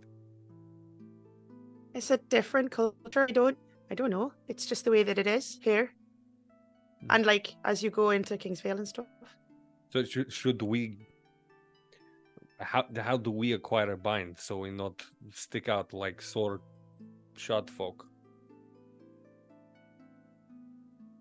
Taris, who's listening to this conversation at the same time, I see. Like, would Taris have pulled out? Would she have one of her own? Well, no. I mean, because she you guys didn't have the time to do anything like that. So I was more thinking about whether she had come, like, whether it's the kind of thing that in a go bag, which I assume that she has. It's the kind of thing that I would have thought she might have had in that. But that's just me. Even considering the events, she wouldn't have had a chance to really grab much of anything. So, she would say, I mean, it's not the end of the world if you don't have a bind. Like, it's probably, if anything, it's better for you to be very upfront about not having one, and being open and displaying that, rather than trying to find some way to fumble through the situation or try and make some sort of half-hearted oath to somebody. Like, yes, you're going to get treated differently here. The honor is an incredibly important part of the people here in Kingsvale. And that honor is in display when it comes to the binds. But as long as you're not rolling around with shaved head, shaved features, which is what the unveiled have, which means you have no honor, there is going to be a little bit of wiggle room for you. So I would possibly just be careful about trying to sort of, like, just do it for the sake of doing it. I mean, we've already sort of gotten oath to each other that we can sort out in front of an oathkeeper. And that's just it. I mean, you all swore an oath with Grumpfel. So I mean, all we need to do is do it again in front of someone who can make it a bind and put it on your scarves. It's not hard. Exactly. She says it really offhanded, like it's not hard because she's got one. Yeah, yeah. Tiernan's literally going to start talking to that stranger. Excuse me, sir, but do you have an oath keeper in this village? He sort of stops and glances back because he was The one we were talking to with us, walking yeah. off. Yeah, and he's like, "I'm sorry, I'm actually not from here. I don't know. Probably I go and ask the local inn or something. I don't know." Oh, and where's the local inn? Oh, If you'd be so kind. The smoke signals. As if you just keep following this main road, you'll see it. Large and very prominent chimney on it. Really easy to find. Thank you. Sure. And kind of just keeps on his way. Guys, I found where the inn is. So you're heading to the inn, I'm going to assume? Yes. Yep. Okay. I think so. All right. So by the time you get there, it's dusk. The inn itself is, as explained, it was a very a large establishment, fairly welcoming looking. There's no sign above the door, unlike a lot of inns, but there is a very, very long chimney stack coming out of one end. Very, very prominent in comparison to all the other buildings around it. And as you guys enter inside, you can see in the main common room, there is this huge fireplace down one end of the room, which is currently unlit. It's not cool enough to really kind of require a fire to be blazing down there. Large number of tables. You can see that there is a door probably leading off to a number of bedrooms down one end. The other end, there's a long bar. And you can see standing behind that what appears to be a half-orc. Probably about in their mid-30s. They've got long hair down to their waist, which is in a single long ponytail. And you can see woven through that ponytail, there's a single braid. And there is a number of binds on that braid.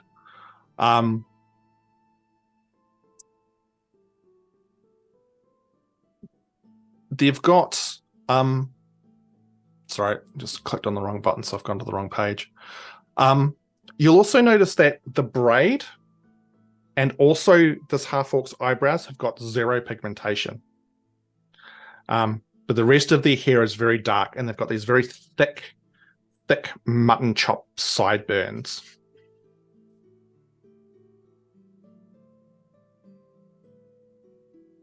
Why we come to Tiernan? Feel free to have conversation with mutton chopped. Well, the stranger said that if we wish to formalize those binds, we would need the best place to find out where to do it properly, and the oath keeper, I think they're called, to ask the innkeeper.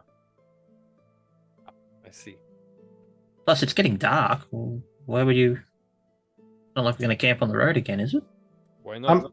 As you're standing there, suddenly in front of you, like you almost haven't noticed as you're having this conversation, appears this halfling. She's got violently red hair, which is just this intense mass of curls, face covered in freckles. Her hair's only down to shoulder length, but again, there's one long plait which falls down over her shoulder, and you can see woven into that are her binds. She's wearing a very nice blue dress, and she just looks at you and goes, "You're in the doorway. Are you coming in? Are you wanting drink? Are you wanting food? Are you wanting a room?" Yes, all three, please. All three. All right. Table over there. Go and sit down. I'll go and get you some menus, and then we'll work out how much this will cost. Thank you. Over there. And she just sort of almost starts pushing you towards like a table. She's almost as violent as her hair. Come on, quick. I'm shuffling over to the table. And then we'll go to the table. Delgrim will do it like he'll do it a little begrudgingly, like because he's just been advised that they're not camping out for another night, apparently, and so he's a little bit sullen about it. Okay. So you get to the table, and she anyone who dallies, she's just like, just sit down. Okay, good, excellent. As soon as everyone's butt hits a chair, she's off over to the bar. You can see she pulls out like a couple of pieces of paper, comes over, puts them down in front of you, and says, there are the menus. I'll be back in about a minute to get your orders. Thank you. And then goes again. We're all quite efficient here. And you can see she's going to like other tables where there's other patrons. And it's very obvious as you watch her sort of operate, everyone's used to the way she approaches things because everyone is 100% prepared for her to hit the table. Mm-hmm. And no one is wasting any time when she gets there. Right. Tiernan's going to reread the menu. Yeah, Grumpfel, grab a menu. I'm going to look at the menu as well. It's fairly kind of standard tavern fare. There's like a simple stew. There's some breads with honeys, some nice cheeses, like a small sort of fruit and veggie platter. Nothing particularly incredible, but all sort of sensible foods. Like it's sort of cold meats and the like as well. Now tell me about this stew. Mm-hmm. Does it have potatoes in it? The stew, all it says is that it's a goat stew. It does not list all of the ingredients. Delgrim will order the goat stew. I don't think you. Oh no, I reckon he's probably had goat before. Does Tiernan know what a goat is? I'm pretty sure Tiernan knows what a goat is. Yes. Really? Okay. Just checking. I mean, he's your character. I mean, I don't know. Does Tiernan know what a goat is? I don't think he'd know what a goat is. Okay, well, if Tiernan doesn't know what a goat is, then Tiernan doesn't know what a goat is. How do you know what horses are? Yeah, what kind of livestock do you have? Horses, it makes sense why you'd know what horses are, but not necessarily what goats are. Why does it not? I'm interested in why does it not make sense that he doesn't know what goats are? So elaborate. They're terrible creatures that breathe fire. So let's not spend the rest of our session debating just how much of an idiot Tiernan is. We didn't say that, Hamish. No, I know. Not a single one of us insulted him. Horrible. We were trying to get some logic out about the world. Horrible. You're right. Horrible. Wow. Grumpfel, what does goat taste like? Is it good? Bad? It's like fish, but meat.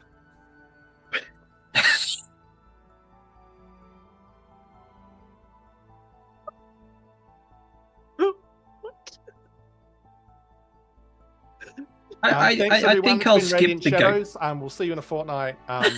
Maybe. I think I might skip the goat stew. It's like fish, but meat.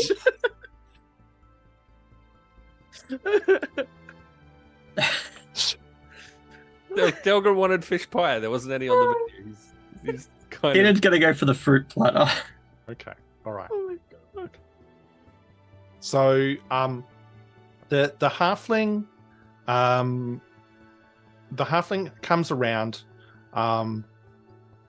is very much like, tell me what you want, tell me now, and we'll go through. We'll take everyone's order. Food, regardless of what you get, is like 2 silver pieces a pop. On the menu as well, it also tells you like how much the rooms are. So the rooms are 5 silver pieces a night. And what we'll do is we're going to have a little break there, I think. I desperately need to get some fluid in me. So let's break there while you guys stop for the night, get some food, etc., etc.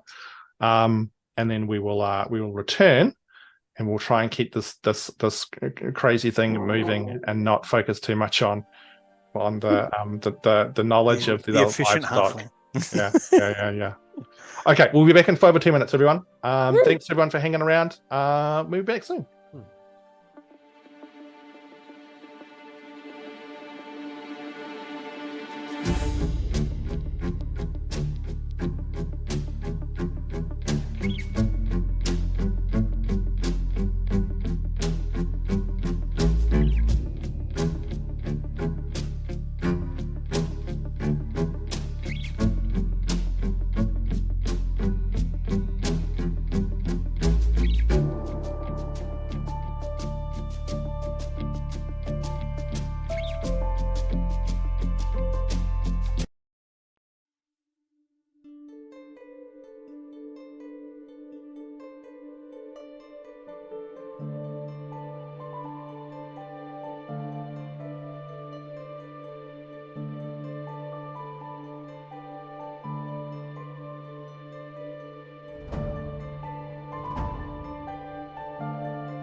Okie dokie, welcome back.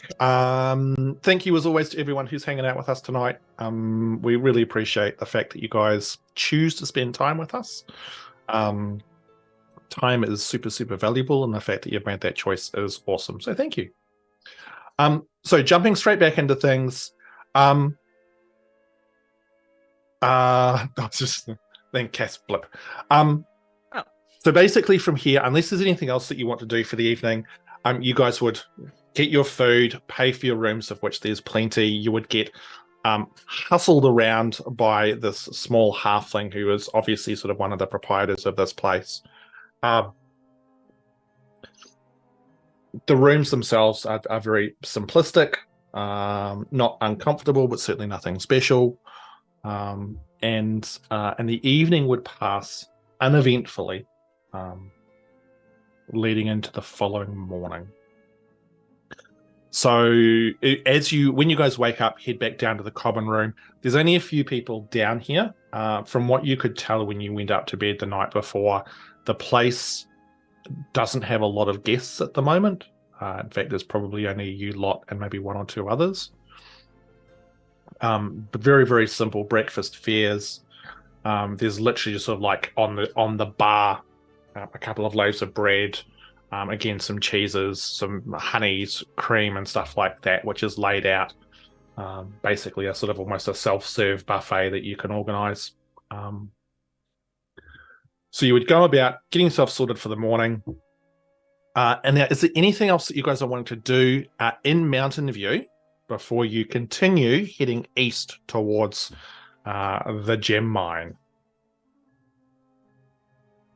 Just standard provisions, replenishing whatever food we've used on the trip, not the dry rations, but jerky and easy stuff. And if there's anything fresh that we know we can use without it spoiling, well, then grab some of that too.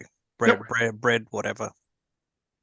Rowan would be able to guide you to like the marketplace, which is just sort of a large open area towards the center of Mountain View, where there's a number of stalls set up where you're able to easily go through and grab those provisions.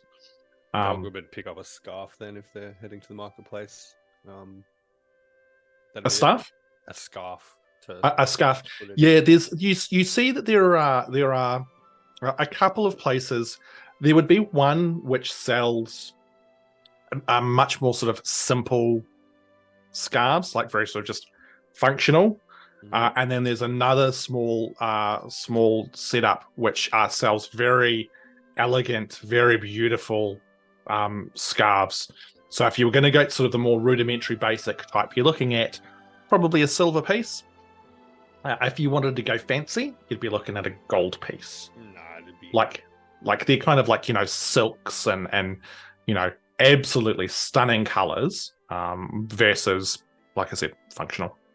Yeah, functional, something that's not going to stand out too much out Mhm. in the bush if we're hiding from bad guys type thing. Yeah, that's bright red scarf flapping from behind the tree. Yeah. Yep, look, too easy to pick up those sorts of things. If there's any kind of sort of standard gear that you want to pick up, feel free to just go through the player's handbook. Look up the standard costs for those. Anything you want to acquire, just go through there. Don't forget as well with food that Rowan is skilled at foraging.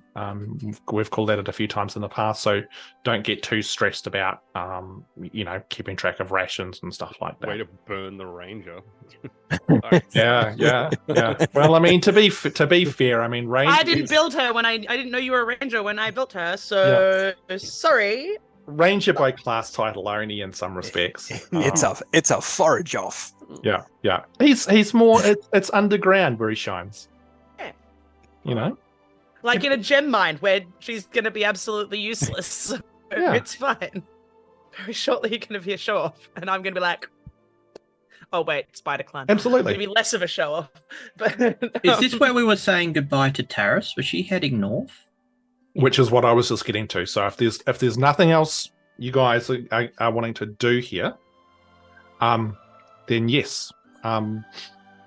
As you're in the market getting those supplies, Taris would wait until you're all together and sort of beckon you over to a slightly sort of out of the way part of this little market area, and say, well, friends, it's time for us to part ways.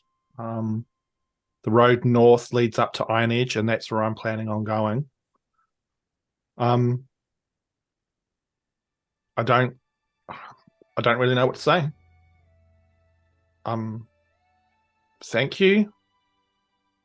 I don't know where I would be if you hadn't helped me. You can see she seems quite sort of uncomfortable by this sort of display of anything. You would be dead. All the best, Harris. I hope your next endeavors are well. So do I.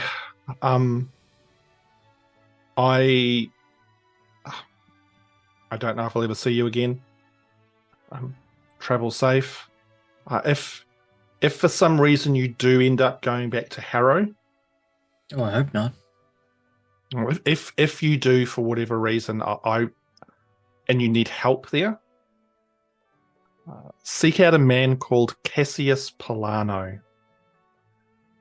He's the captain of the Blazing Shield. They were the mercenary company that my family had in their employ. Whilst they are mercenaries, Cassius was also a friend. And I think that there's probably a certain amount of allegiance that he would still hold. And so if you mention that I've sent you, he might be able to help in whatever endeavors that you're trying to look into there. But, that's if you ever head back that way. Thank you, and we all hope that you find the path forward in your life, and you find this in Iron Edge. If you choose to continue to Dalian's Rest, and you happen to come across the Mystic Delerium, feel free to send messages to us to have a little chat with them first. If I end up in Dalian's Rest, I will, and this happens, and I'll see what I can do. Well, travel safe, friends. Grumpfel will put his hand out to shake hers. Mm-hmm. And he'll say, daughter of Meisha, may your life and duty be long and blessed. And remember, should you need to call upon the oath given, it will be freely answered. She gives you a very firm handshake. She says, Grumpfel, your dedication to Kamatayon is impressive. Friends are lucky to have someone like you, I think. Stay safe. May Kamatayon guide you in the journeys ahead of you. I am his to serve, and my friends, my family, and I choose to serve them as well.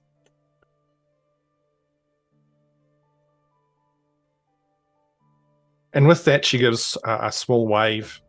You can see that whilst you were all sort of going around the markets, she's done the same. She's collected up a few sort of provisions and stuff like that. She's got a small pack, which she throws over her shoulder. You can also see that she's picked up quite a wicked-looking mace. Gives you guys a nod, and then heads off, leaving you all to continue on your journeys eastward. Now, based on your map that you got from Abrasaur, where are you guys essentially wanting to head to? We got that river to the east, don't we? Mm-hmm. Yeah, there was some talk about cutting across and cutting Fort Callan out to avoid anyone that's got allegiance to Harrow there that may have word. How do you propose crossing the river? Because Fort Callan is right on the river, isn't it? Or is it just off? It's on the dead water, but I told you I can make boat if we need to cross river. No, Are we no. gonna? It's fine.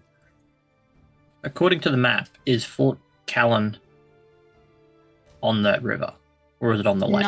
Not on the river. It's like slightly on the opposite side. You could cross a little further up and avoid it.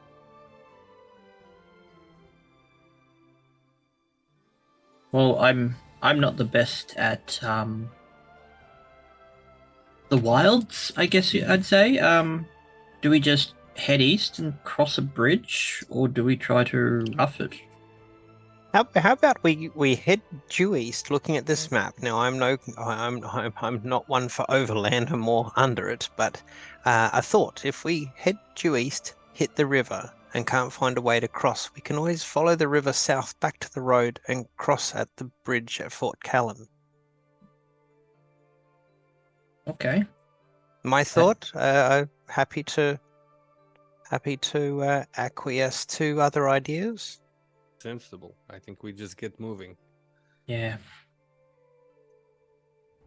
Okay, so you guys are just going to go straight east. So basically, like because there was talk of heading towards this, basically the small Barleyburg, which is sort of the town. Is kind of going to be the last civilized point, I guess, Yeah. before we cut off to the gem mine itself. So Mhm. yeah. So are you basically just wanted to head in essentially a straight line in that direction? Yeah, I'd say probably east until we hit the road again or near it, and then use the road to kind of guide us there. Right. All right. So, but just avoiding the dead water in Fort Callan. Yeah. Yep. Yeah. Yep. Well, Okay. Cool. Rowan's father warned us away from that. Yeah. Okay. Cool. If anyone had suggested going in there, she would have just popped up with like a no. Yeah. Probably because there's some sick ships there that we're not supposed to play with. Probably. What was that? Some sick Sick ships. Boats. Okay. Sorry, I wasn't sure if I was just not understanding the hip lingo or because I'm too old or something like that. So. It can be both, Ham. It can Cool, be both. excellent. Well, the 6 ships. I mean, shipping is. I mean, who knows? Anyway, I digress. So you guys packed up. You head out east, away from Mountain View, leaving the small township behind. It only takes about half a day to get to the river.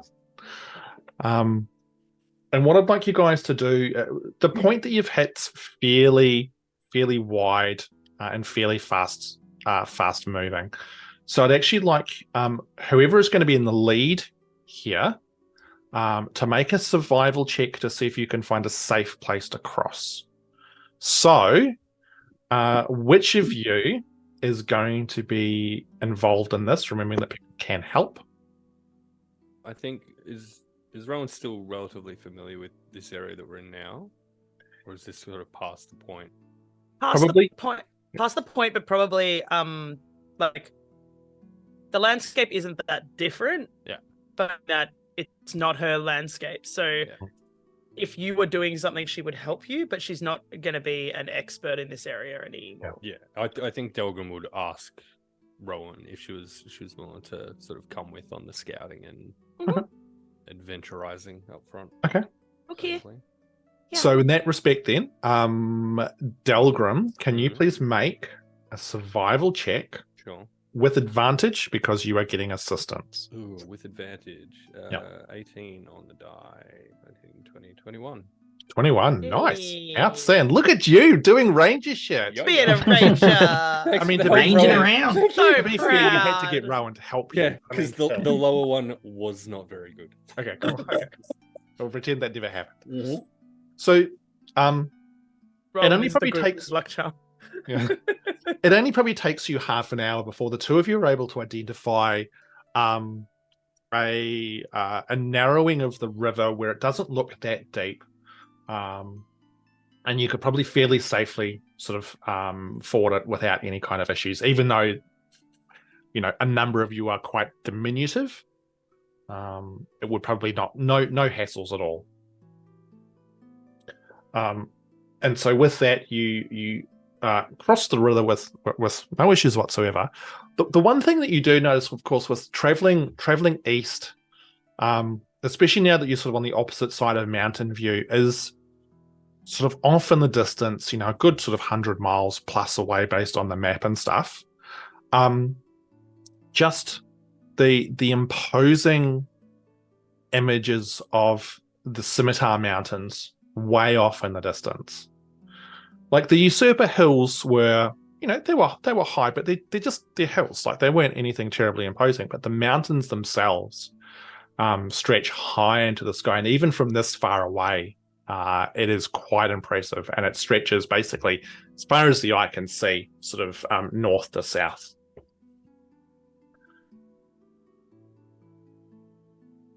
Damn You hills. would, sorry. I just think so. By the time you finally get to nightfall, you have just reached the main road again. When you guys go through and set up camp. The countryside here, it's rolling grasslands. There's small sort of corpses of trees around. But it's in regards to traveling across country, copses of trees. Yeah, I heard What? corpses of trees. Yeah. and Yeah, my brain went, It's fine. Sorry. I always What? I always get that mixed Okay. up. Words. It's all good. It's all good. Keep going. Um, My brain just had a. Delgrim will I'm- loot them. It's undead ants. Oh, Yeah, the trees kill you. No, I can't be taken to Isengard. Yeah. God. But travel across this countryside is actually not terribly difficult at all. It's going to take you. Let me see. About 4.5, 5 days to get to Barleyburg, following the road. In that time, is there anything in particular you guys are wanting to do? Well, I'm assuming my mascara has run off by now. Oh, it probably didn't even last half a day before it was all streaky. Look, and At terrible. which Fine. point, Definitively, Delgrim will by the pull time out- you're in the water, you're. Yeah. I wasn't worried. Past Mountain View, I'm not worried about At it. which point, Delgrim will pull out the makeup that he purchased while they're at the marketplace in Mountain View, and hand it over to Tiernan. Oh, look at you go! Oh, Yeah. Great. Oh. For a half second, I thought you were going to come up with some sort of cleared, varnish and just over the top Lovely. of it, Him. like a lacquer. Some, You don't some- need setting spray. It's fine. It's fine. What? I Polyurethane. rolled a 9 on the D10 of hotness. It's prettier to look at. Why would I not purchase makeup and make that happen again? No, he'll probably say something along the lines of, for the record, you should not need to hide yourself from world. But if not from world, just from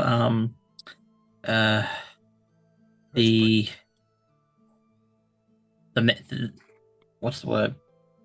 For people wanting to kill us. I feel like maybe we're far enough east now that Oh yes, well that and not be truly. so large a problem. But it doesn't. It will definitely come in handy because my people don't really explore beyond Kafar much, so I'm sort of an anomaly in wherever I go. I don't like standing out too much. Then I hope you get good use of makeup kit. Oh, I assure you I will. Thank you. I'm Okay. surprised there wasn't some sass about that you shouldn't just hang out with a bunch of short people if you don't want to stand out. But that's just me. Okay, bye guys. All right, later. No, I like don't need no oaths. I was just Wow.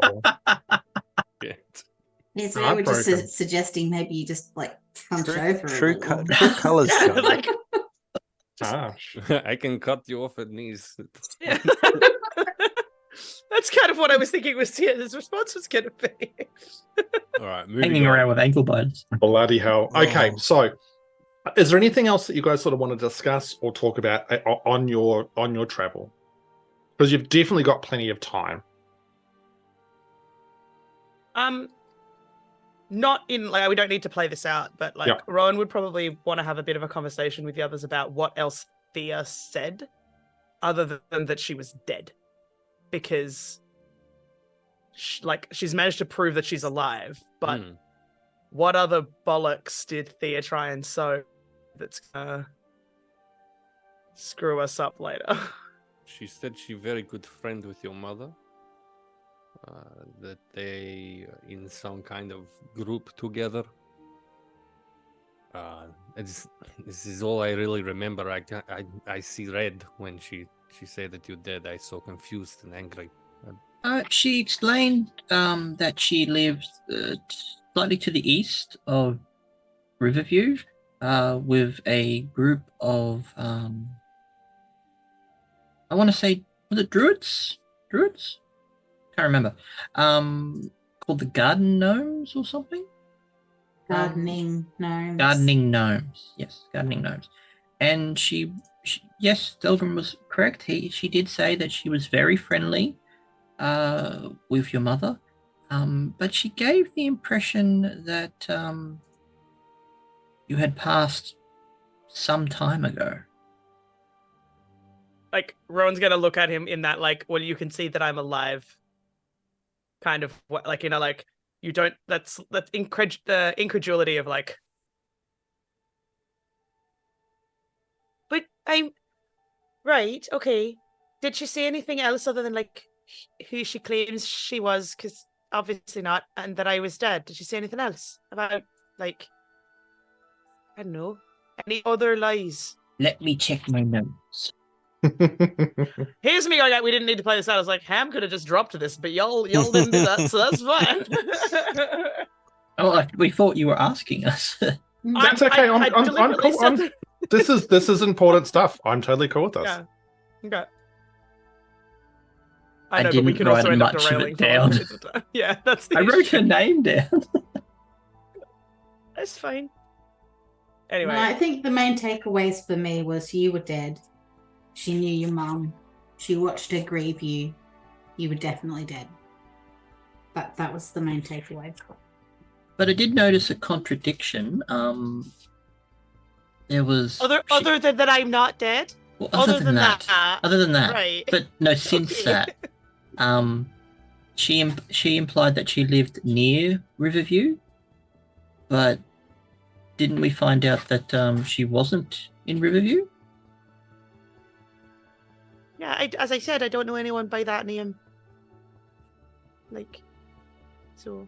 The bartender knew of a Anthea and Reggie. That sound like her parents, maybe. Theodore knows most people in town, yeah.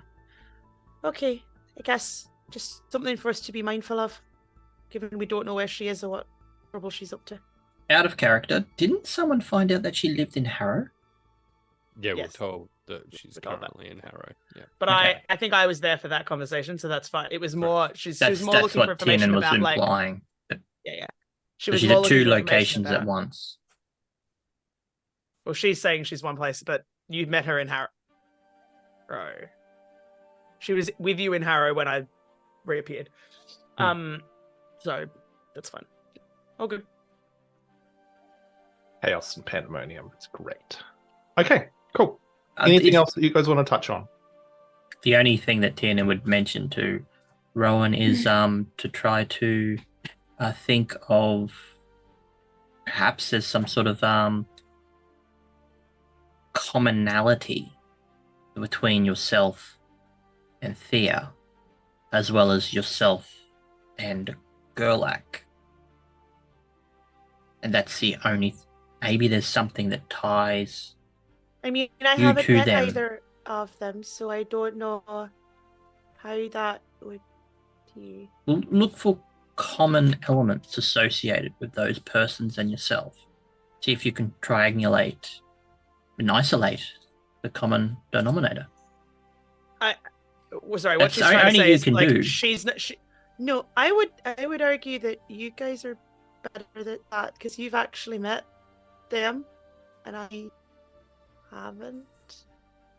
Like, it's not that I don't want to, but I don't know anything about Gerlach. For us to do that, Rowan, you may need to be more honest with us about certain things, like nature of ring, for example. Things of this nature. If we are to determine if there is commonality between you and people you are switching with, as Tiernan says, you know, perhaps you need to be a little more open about elements of your own life. And that's why I didn't want to pry, so, you know. I am happy all to I can pry. see is that, like, I don't know them, though, so I don't know how I can know what's important about me and what's not. That's what I'm saying. I'm not saying that I can't do it. It's that I don't know anything about them to be able to do that. How about she's this, trying then? to explain to you that she's like, I don't know. I don't have the right information to be able to How about it in the event that it happens again, we will endeavor to look for commonalities between yourself and the individual. Okay. It seems like it's part of a larger design that we're not privy to at this stage. No. That's, yeah. I mean, I don't think it's got anything to do with my... It sounds like I disappear in a couple of different ways. One of them I can control, and she looks like dead at Grumpfel as she says that. One of them which sounds like the switchy one, I don't know anything about. Did you feel it as it was happening? Before you switched, did you feel in any kind of way that you might then be able to use one you can control to either prevent or to change circumstances? We might learn something I new. don't think it would be a good idea for me to do the thing I can control if I... Oh God, sentences are hard. Well, if the one it would that be a good idea for me to do the thing that I can control if I'm swapping places with somebody, because then they could be where they shouldn't be, though. This is what I mean about being more open with aspect of yourself. I don't know. Okay, so the thing is that I don't really know how the other thing works, but I know that, like, I can control it, and I go... How much understanding Ham does she have other than that she can go blip into a space that someone gives her books and stuff? That's probably... That's about it, right? Yeah. I don't, like... I can hear where the ring is when I do the thing I can control, but then I'm in a place that's like, it's like a room. It's got some of my stuff in it because it's safer there. I don't really want someone going in there and going through my stuff. It's where I was going to put, and she pulls out of her pocket the thing that Grumpfel gave them all. It's where I was going to put this so it's safe, so no one can get it. But I don't know if that's a good idea anymore. I know it's called a library. It's a room with my stuff in it. Write down description at some time of this room and things that are there that are not yours. Maybe there's some connection between that and the other type of disappearing and swapping with people. If it does, as Tiernan say, happen again, we'll do what we can to find out as much information of other person as we can. Okay. That's what Dow and I were talking about in terms of things I have to go and figure out. Is like how it works. Because I don't know, because I can kind of work out some stuff, but I don't know. You know? Like, there are known knowns. They're the things you know. Oh. And then there are, like, known unknowns. They're the things you don't know. But then there's, like, unknown unknowns. They're the things you don't know that you don't know. It is a large, incredible world. I'm sure we'll find someone who will know the things that you don't know, and we'll be able to make the unknowns knowns. Okay. And it's like just staring into space, just trying to count the nose. I know that you know that I don't know what I don't It's know. a Donald Rumsfeld quote. There are known knowns. These are things we know we know. There Yeah. are known unknowns. These are things that we know that we don't know. Yeah. And then there are unknown unknowns, which are things that we do not know that we do not know. Yeah, Tiernan doesn't know It's that a whole quote. thing about being like, I don't. It's basically a thing where you're like, like you don't realize that you don't know something until you realize that you don't know it. Yeah, Or I think you realize what it you is. mean is it's a Riverview farmers adage. Yes. But it is the first and last time I will ever quote Donald Rumsfeld in an Irish accent. Like, Sure. So, with that conversation tucked away in your belt, which is good. At the about halfway through the 5th day, you guys finally are much closer now to the Scimitar Mountains, and they are a foreboding, looming presence, towering over you as you get closer and closer to them. But as you're traveling through the countryside towards Barleyburg, what you notice is that the farmland here seems to be significantly more well cultivated. The other small towns, like Greenfield, was a small farming town. It was fine, but this seems like the fields here are well fenced, exceptionally well. Like, it's beautiful countryside. As you approach this small village, and you can see it's sort of off the main road, only like sort of a mile or two. But it appears to be situated right on the banks of a river. And as you approach it, sort of in the early afternoon, it's an incredibly picturesque little village. Think of like one of those little sort of model villages where all the houses look beautiful. The roads are even though they're dirt roads, they're still very well sort of tended and very neat and tidy. And as you get closer, you can see the inhabitants of this town going about their day-to-day life, but everyone seems to be very well dressed for a small town like this. Not in a flashy wealth kind of way, but just everyone's wearing very good quality clothing. Everyone seems to be very well kept. Again, you see a lot of those common trends in regards to the long hair and the beard with the binds, which you're getting used to in this part of the world now. You do certainly get a few looks as you enter the town, but people seem to be fairly friendly. You get a few waves, a few highs as you sort of start to make your way just in from the outskirts. But it is a very small village, probably a little bit bigger than Greenfields, but not much.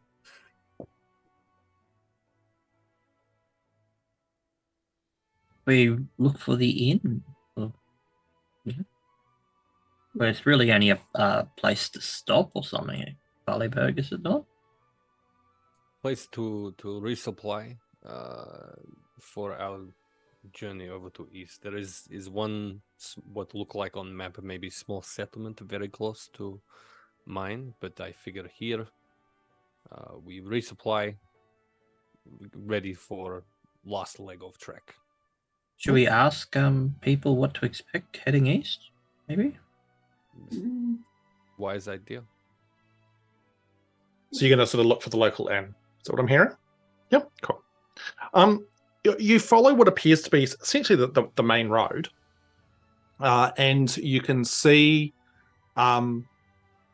there's no dedicated market space here like some of the other smaller towns. There doesn't appear to be a number of shops or anything, but there are a couple of larger buildings, and one you can see it's got a very large, well-painted sign hanging outside the front door depicting what appears to be a field of golden wheat. Very, very beautiful building, very well architectured. And it would, like, it gives every indication that this would be probably the local inn.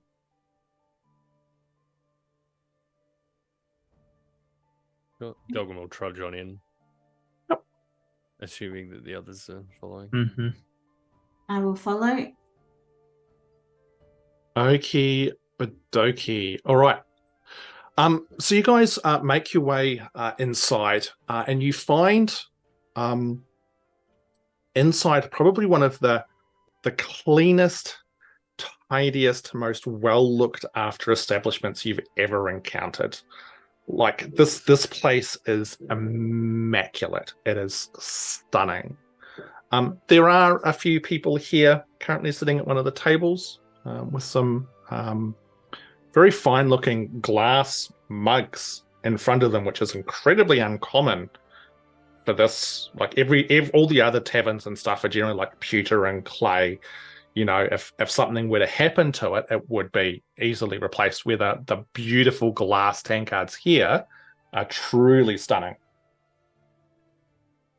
I can't imagine where one might find a suitably beautiful glass tankard of a certain size Not a and tankard. weight and can't. Behind the bar, you can see. Sorry, was the tavern called the Meeples and Dreeples? The Meeples, the Dreeples and Watlets. The dragons and Meep, I believe, is the name of the tavern. Meet me, dragon. Behind the bar, you can see a woman who looks to be maybe in her late 20s. Very tanned, reddish blonde hair that she's got in a high ponytail over one shoulder. And in it, you can see 4 very bright silver binds. She's got these, even sort of as she glances over, these stunning green eyes and a small brown birthmark on her lower left-hand cheek. Promethean, roll that D10 for us. Yeah, sure. Also a 9. Wow, okay. She's wearing a very, very simple tunic and breeches with just an incredibly clean apron. She sees you all enter and gives you a big smile, and you can see there's very distinctive like smile lines around the eyes. She seems like a person who's spends a lot of time out in the sun, but appears to be quite a happy individual as well. And she goes, "Oh, welcome, travelers. Welcome to the Golden Fields Tavern. How can I help you today? You don't appear to be from these parts." Rowan is still wearing the scarf that her dad gave her, so she probably just sort of has. We're looking to go to the gem mines. We were given like a task by someone. No, like we're looking to go because we need to know they're there because we're on a mission from a map maker who made us a map and wants us to check that the things that are on the map are still like she's seen Delgrim's face go like no, and she's wheeling it back in a like we've been given a job by a map maker to verify check the cartography. Yeah. Even Tiernan's looking at you with a ghast. She wasn't there when you made the like thing. It's fine. She doesn't know. We are on a geographical verification expedition. He's a cartographer. Confirming cartographination of crag slate on this map that we have been provided, as my friend Rowan here says, yes. She's gonna like gesture to have someone get out like the map that they've been given.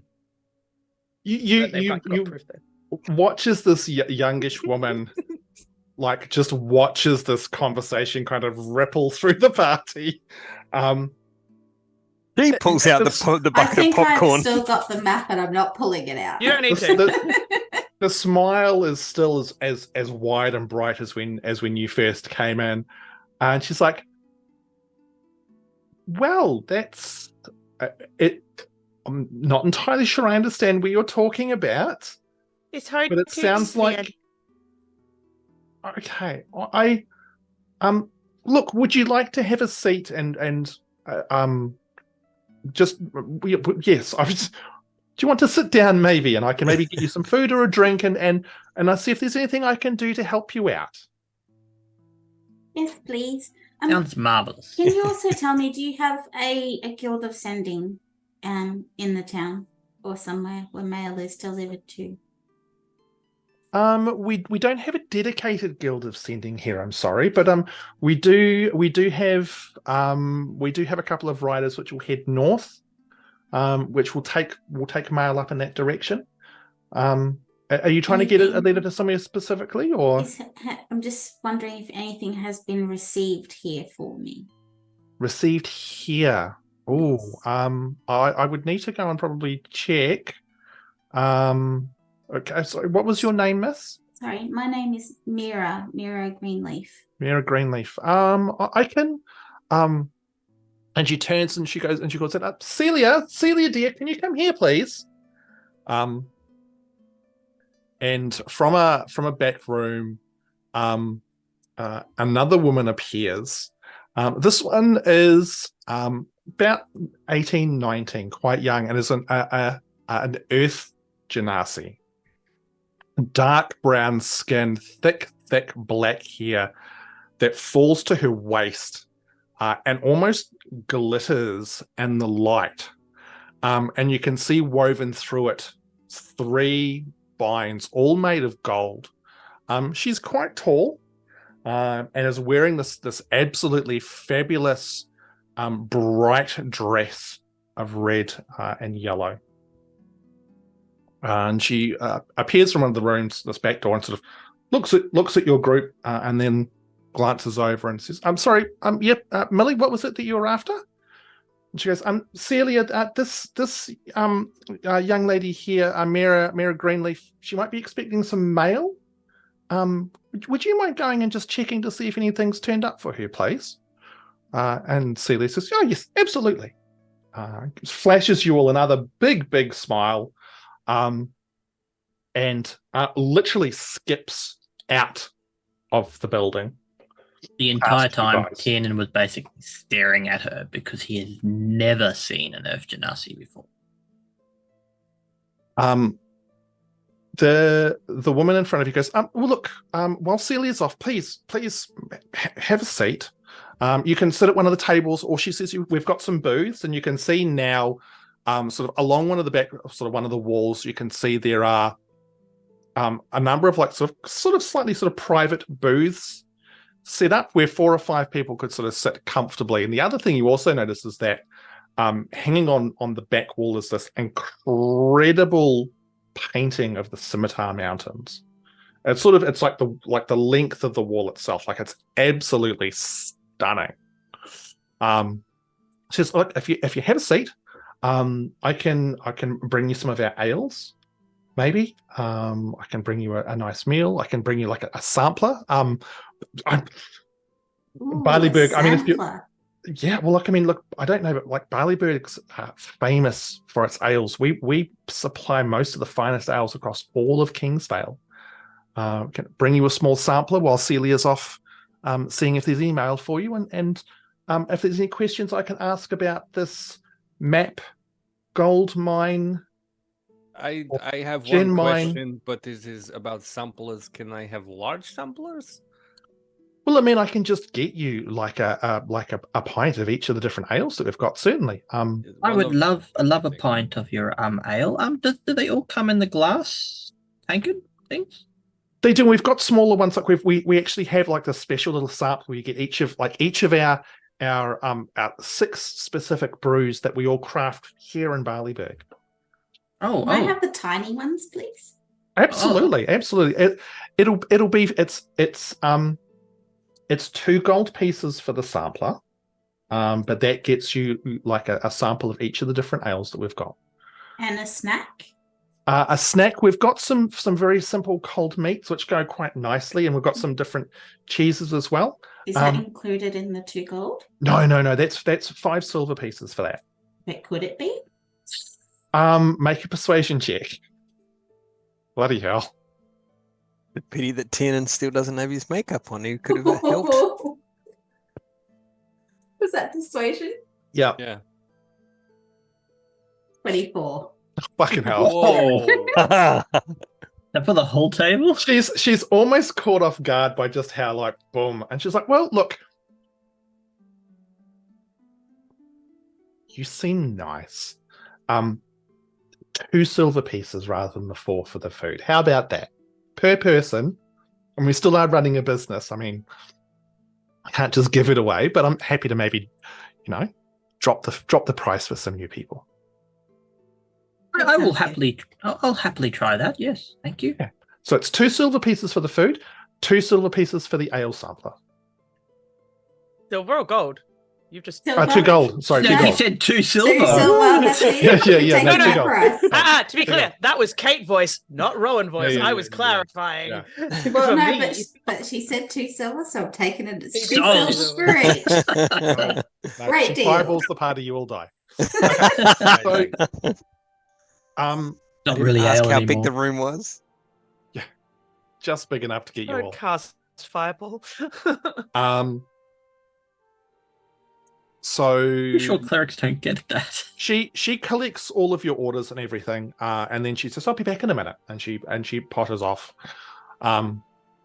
Returns probably about 4 or 5 minutes later, and she does a couple of trips with these like it's imagine going to like a winery where they've got like the beautiful samples, like there's like a little handcrafted wooden board with the food on it, and like these beautiful little small glasses with probably a little bit more than sort of a shot glass size of a bunch of different colored ales.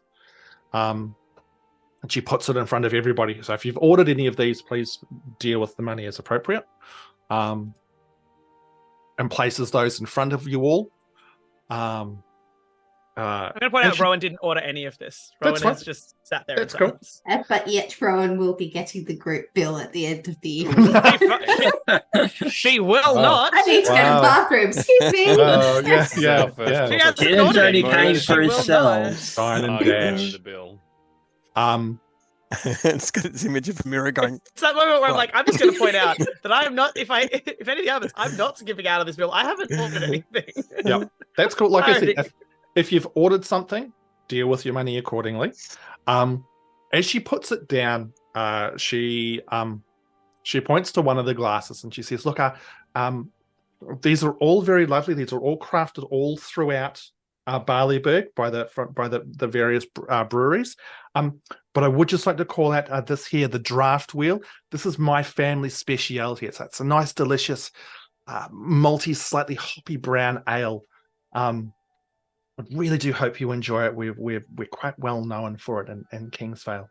And you can see there's like quite an eclectic collection of different beverages that she places in front of you. This is not going to, just for record, to get this place put on map, if that is what you're intending here. Oh, I'm not sure what you mean, considering we get orders from Delian's Rest on a regular basis for essentially all of the ales brewed here in Barleyburg. Your minions on our map. On your map. Well, You are really just this nice all the time. This is your life. yeah, well, I mean, why wouldn't I be? We're very lucky here. It's a beautiful little town, and we're doing very well for ourselves. And I mean, she seems really confused. It's like, why would? Yep, yes. Tiernan's gonna just quickly drink the one that she suggested was hers. Yep.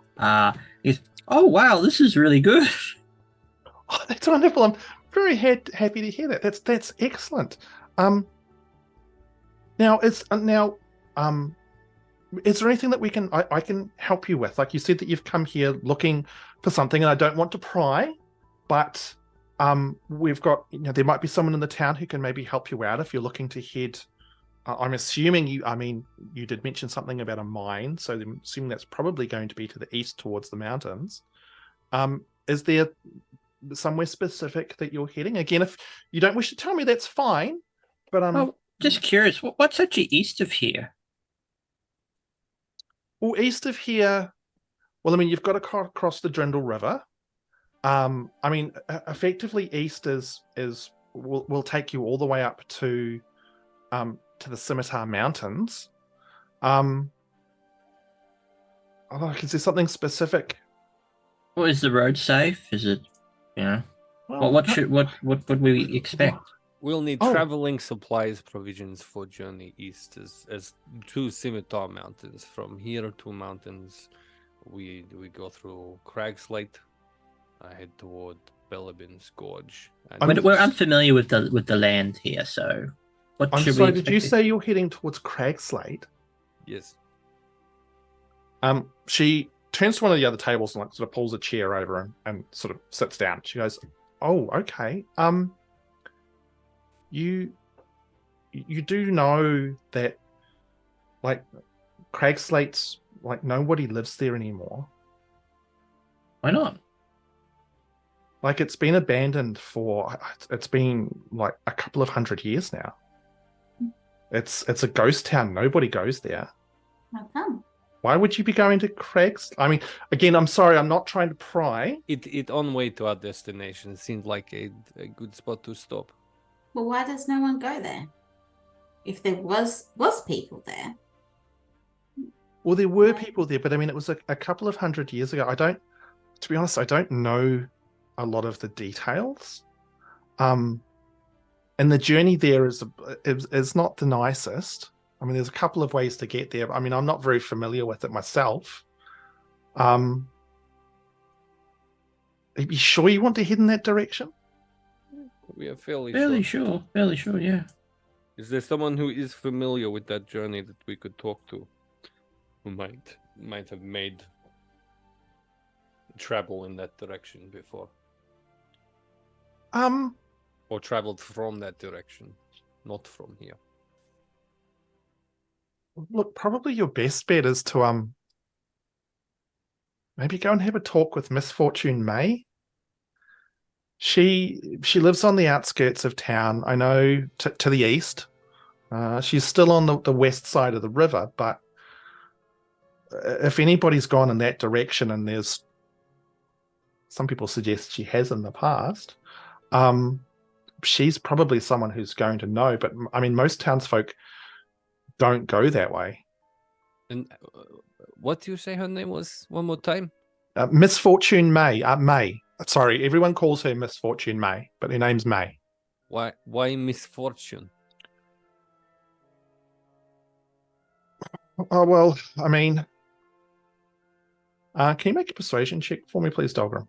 Sure. That is a nat 1. Smooth. She looks very uncomfortable, and she says, well, I mean, it's more of just a name that she's picked up from the townsfolk. It's not really sort of my place to say. It's probably rude of me to actually call her that. Does she know that you call her that? Most of the townsfolk do, but it's probably to strangers from outside of town. Probably wasn't very polite of me. So actually, I'm sorry. It wasn't very fair of me. She's not a terrible person or anything. Just has had some very poor luck in her life. Is she from Barleyburg, or is she someone from afar? No, she's from Barleyburg. You live outside of town, just on main road. Outside of town, well, there's not really a kind of a main. I mean, if you're heading east, there's a very small trail that heads out that way. It's not really a main road.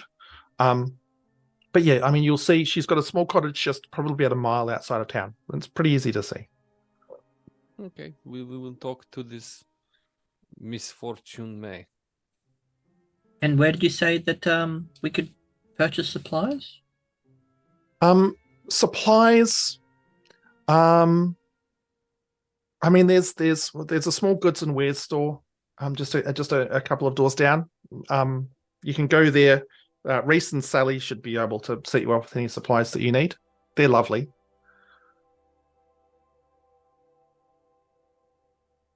Okay, thank you.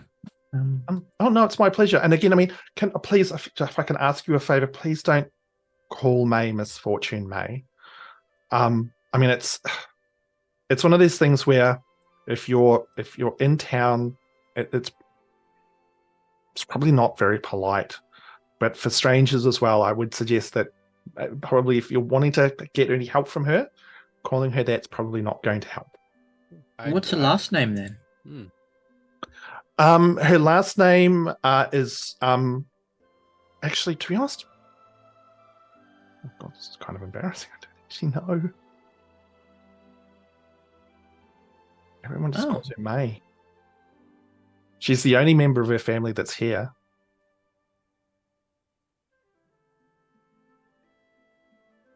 Okay, well, when we finish drinks, friends, we go talk to May. Yes? Yeah, sounds good. Okay, great. And Delgrim will pick up one of Tiernan's drinks then and slug that down. Hey, that's mine. Through his owner. Come. I'm closer to mountains. I'm getting excited for adventure. Well, looking at the mountains, Mr. Delgrim, which do you believe is the highest? The high one. Now, there's very nice art picture on wall of mountains. Oh yes. No, my grandfather painted that. Very proud. It's beautiful. Is that from view from here in the village, or is this from closer to mountains themselves? Oh no, it's from. He used to just go and sit down by the river, and just look at the mountains and paint. We've got a few other paintings of his, like back at home, but this was sort of almost like his life's work in many respects. I mean, it's huge. I mean, it took him an incredibly long time to paint it, but it's stunning. We're very proud to have it here. It's very nice. Delgrim's going to go closer to it and examine it, and he's literally going to look to see if he can find like some kind of gem mine type thing painted into the picture on one of the mountainsides. Make a perception check for me. Can Meira assist? Because I was also thinking of going over. Yeah, sure. You both can go and scrutinize it. Maybe pull it off the wall just to see if there's any hidden messages on the back. It is huge. And like A, you wouldn't be able to reach it, and B, you would not be able to lift it. Like it's the. But I lift just the edge so I can like crane my neck. Well, clearly, it's concealing a secret passage. Like so. you would be too short to reach it properly. Does it show it's special symbols if we set it on fire? How long have we been in this town before we get run off? On perception, it's a total of 5. Oh, dude! Did you roll with advantage? Yeah. Oh, with advantage? I think it's big D20 time. It's chunky. It's definitely chunky D20 time, dude. It's a painting. It's not that important. I'm okay with that. Yeah, no, it's fine. We completely missed the hidden map. The rest of you, whilst they're having a look at that, the owner of the tavern, like it starts going into full detail about the various like ales in front of one's called the Summer's Rest. Another one's called the Night's End, one's the Redding, and she explains, the various, flavors and types that they all are, and goes into great detail. She's obviously very passionate about these different ales. Grumpfel just asked for a stout. Recommended stout. Recommended, she's the Night's End, she says. Sounds good. Thank you very much. Excellent. So for a full mug of that, it's like 6 silver pieces. Best half, please. Okay. Right. 3 silver pieces. Having finished his drinks, Delgrim will just wait impatiently, tapping his foot for everyone else to finish. Just ready to go. Yep. Okay. So, is there anything else that you guys are wanting to do in the tavern before you guys head off again? Has what's her face Celia come back yet? Yeah. So probably about 10 minutes later, Celia returns, skipping back through the door. And she goes, "Sorry, there's no letters or any kind of mail for a Meira Greenleaf. Okay. Are you expecting something?" Maybe. Okay, well, I mean, we can keep an eye out for you. I mean, if depends on how long you're staying for. Yeah, probably not very long. Oh, okay. Well, do you want us? If anything turns up, do you want us to hold on to it for you? Yes, please. Okay, that's easy. Not a problem. Thank you. And Celia gives you a big smile and then skips off back through, back out to the back of the inn. What Well, you were I guess- expecting, Meira? A letter. In here? In this place? No one know we come here. I wrote and said that we would be passing through Mountain View and possibly Barleyburg. And maybe we just haven't left enough time for a reply yet, but maybe before we leave I'll check again. We'd probably pass back through this way too. Yeah, I think so. We'll see. Unless we live out the rest of our lives in this empty town of Cragslade. This seemed like a great place to settle down, live healthy life, adventure into mountains to slay monsters. Could be a great time. Party But fun there's time. No shops. Well, there'll be monsters in the mountains. There are monsters everywhere, Tiernan. We haven't Creatures, encountered. aberrations, things that go bump in night. Everywhere, all time. Oh. Okay. Wasn't really okay. I don't think it's that bad, really.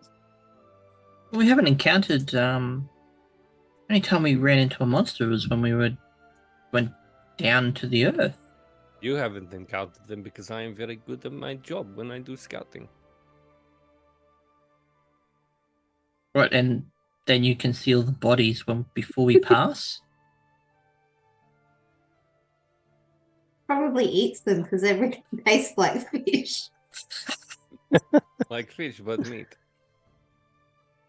No, I generally just get them to go in different directions so they leave us alone in some way. It might be mating call, it might be scent glands from previously slayed creature that, non-slayed creature is attracted to. Lots of different methods to make sure that you get a good night's sleep without being eaten.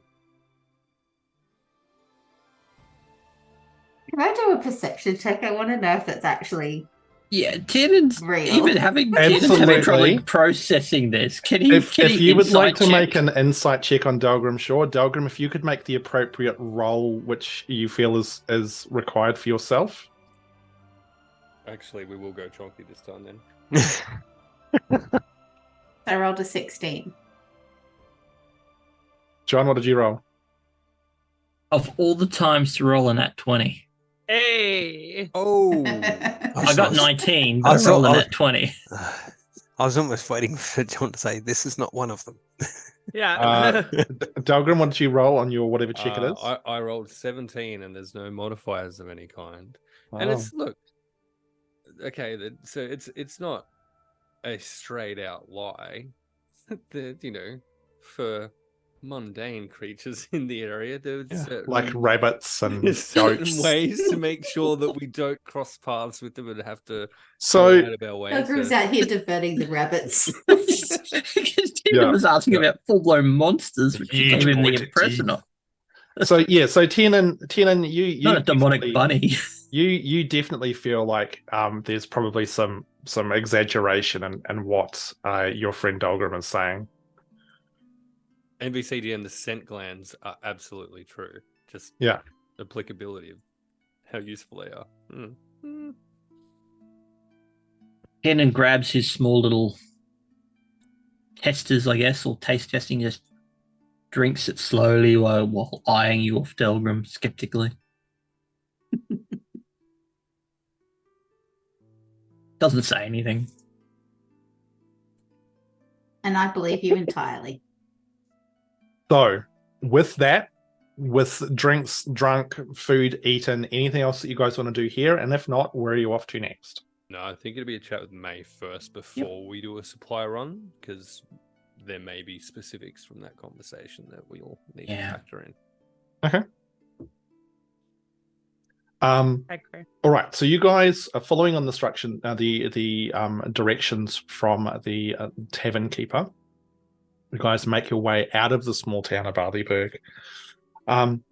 Again, like it's just emphasizing this is just a beautiful little town. The road out east, however, is somewhat overgrown. Definitely indicating that it's probably not very well traveled at all.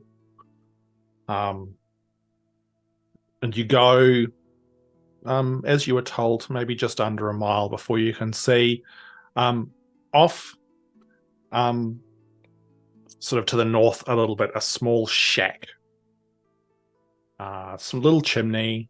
You can see like piles of firewood outside. Even what appears to be a small garden as well. Is there smoke coming from the chimney? Nope. Or up a knock. Okay. As you get closer, you can hear from the opposite side the sound of what would probably be someone chopping wood.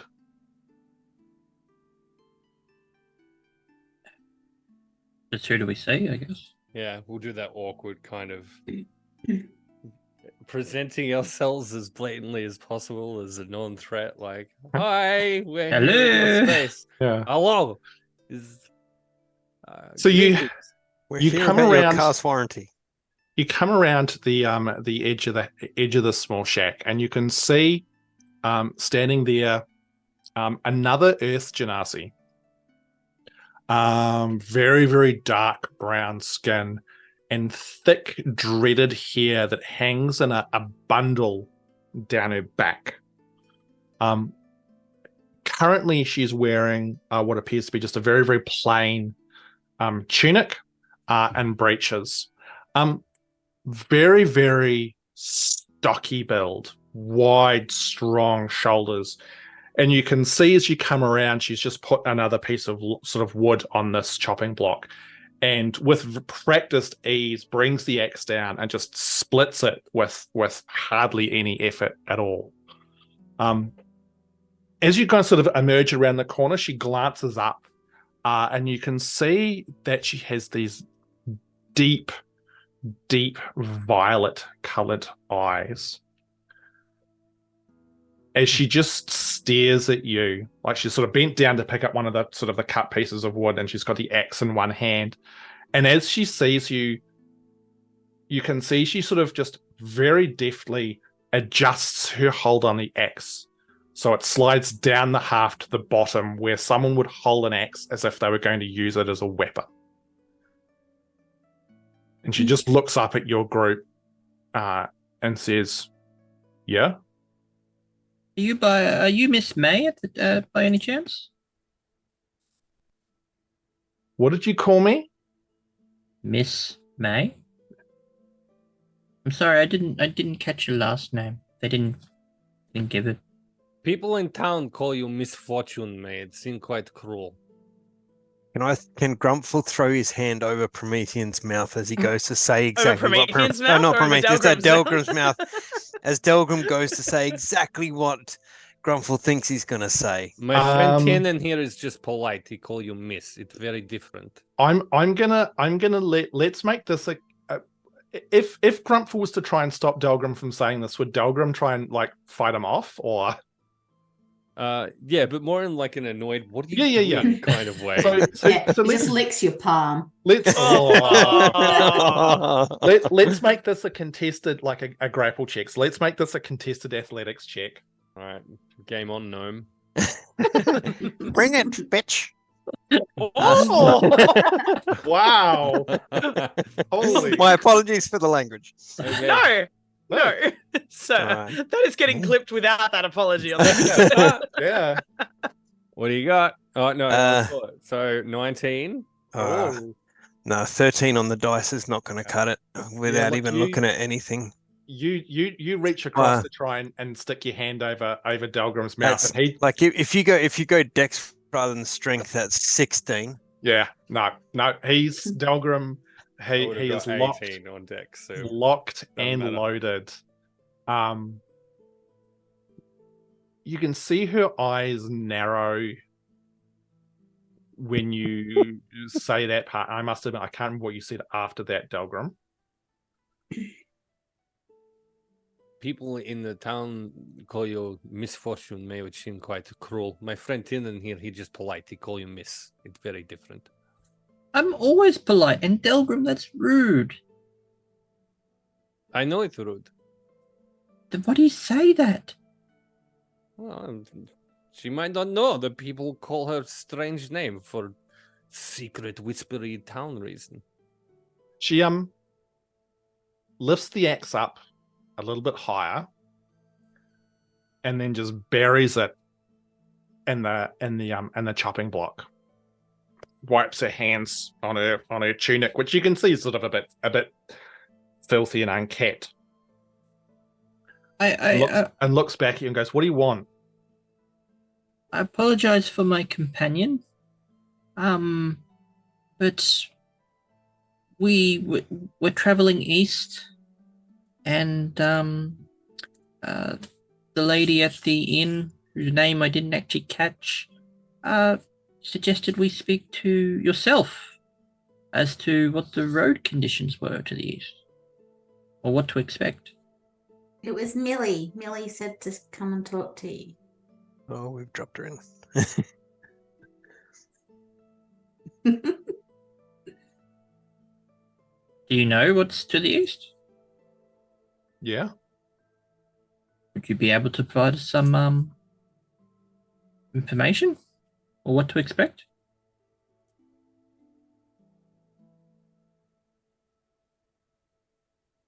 Maybe.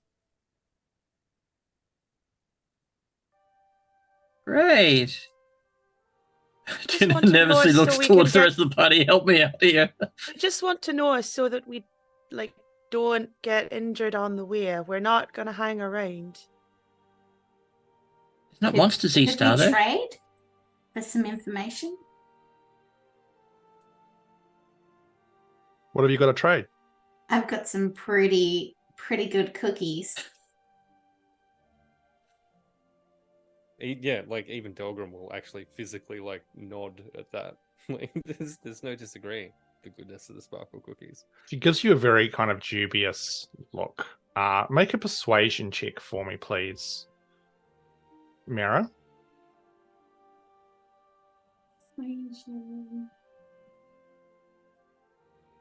25. What was that? 25. 25. I rolled a nat 20 plus 5. What's with these fucking charismatic halflings, man? Charismatic cheat friends. I think they make up for the uncharismatic Oh yeah. Delgrim. Yeah. I don't think we've got. She sort of picks bingo at her yet. tooth of it.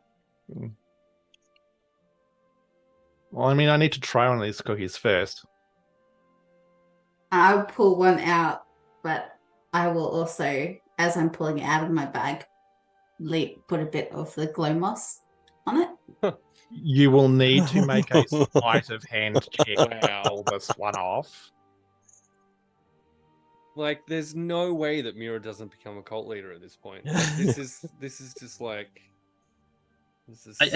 She's Meira becomes a cult leader, and I write a book about my adventures with a cult leader. The cult leader. She's 17. converted the Kool-Aid into cookies. What was that? 17. Oh God.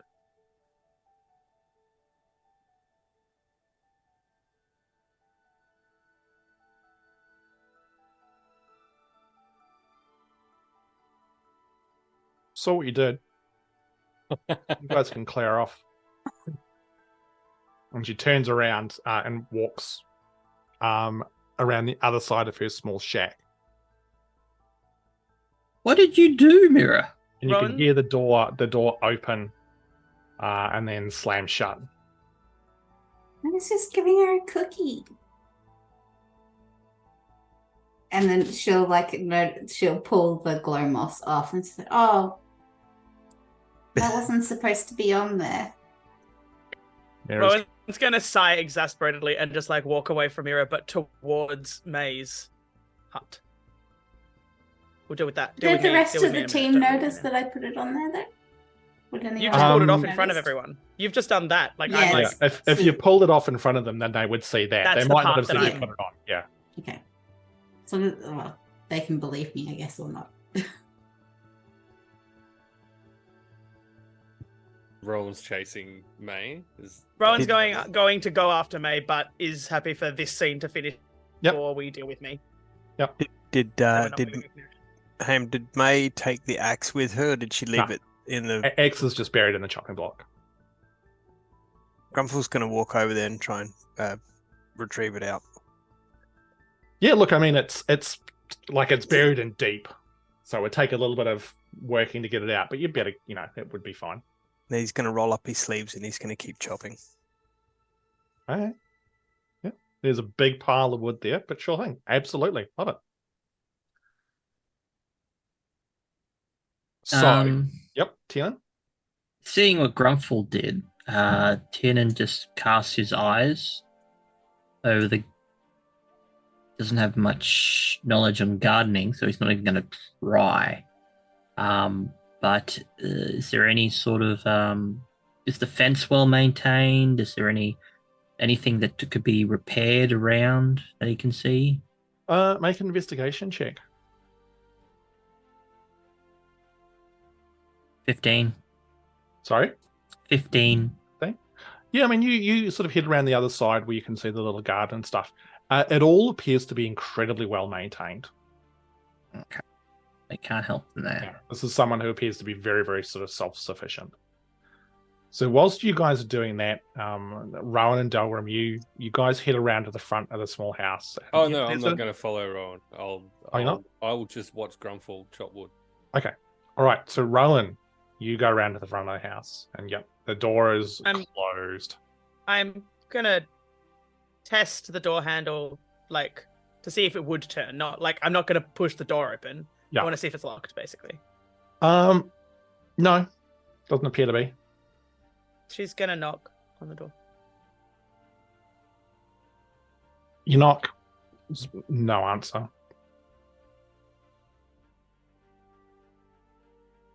She's gonna wait a bit, wait a moment. Yep. And then she's gonna knock again. Like, she's not just instantly gonna open the door and go in. That's not the kind of person she is. Yep.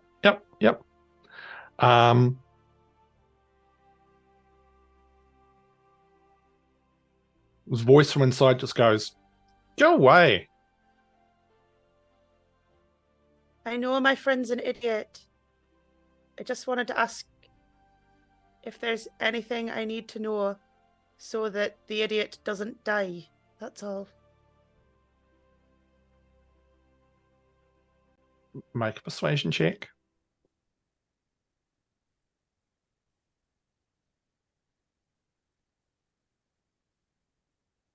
$18 plus 4. Whoa. Okay. These halflings, eh? Yeah. Fucking hell. She's also, hasn't said to this woman's face that, that she's being called horrible names by the town. Yeah, sure. Yeah.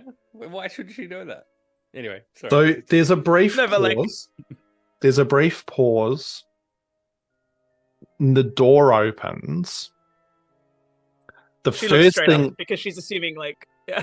you look up, but you also see the tip of a sword very much at kind of head level with you, leveled in a very particular fashion, as May is standing there with a short sword in her hand.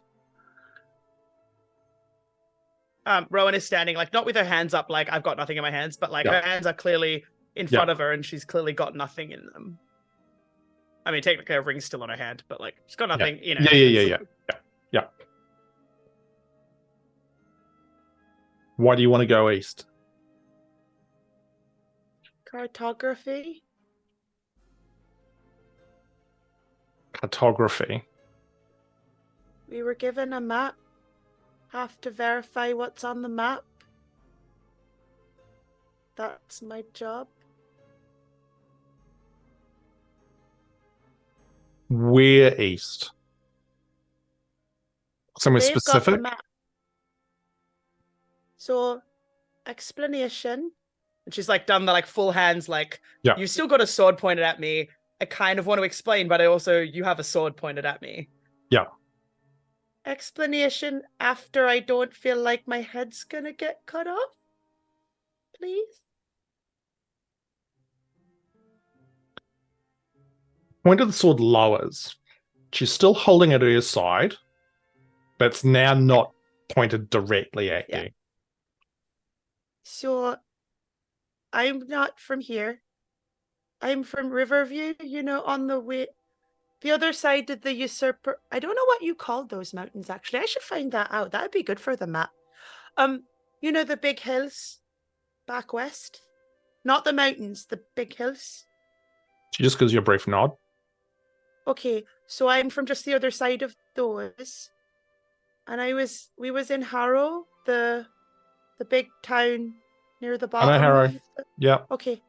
Sorry, I don't know whether people are have been long places or not. I'm just trying to explain.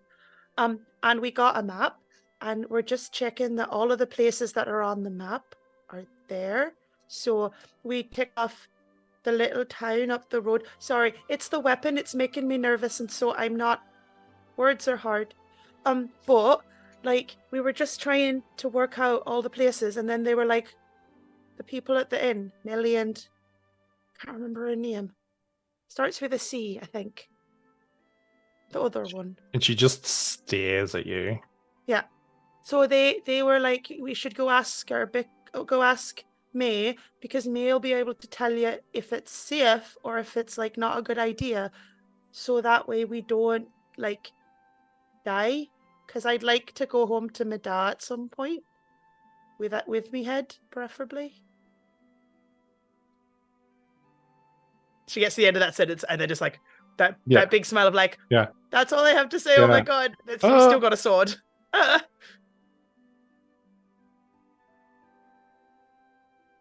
also appreciate didn't smack my friends, but they kind of deserved it.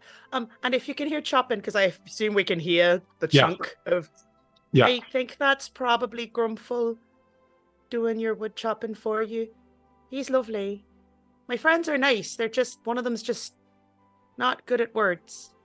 I'm also not good at words, really. But he's really not good at words. Or people. Or she's just, she's saying it knowing full well what she's saying. If Delgrim was standing there, it would come across as offensive, but she's not trying to be offensive. She's just Yeah. No, totally on board. She's word vomiting, thoughts. I've got this image that we come in and then there's Rowan on the couch and then my dad was full therapy. A woman told my new friends that I was dead.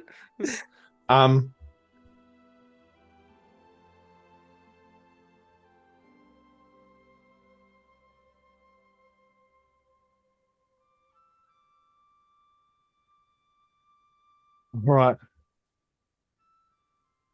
East. You want to go east. You don't want to go.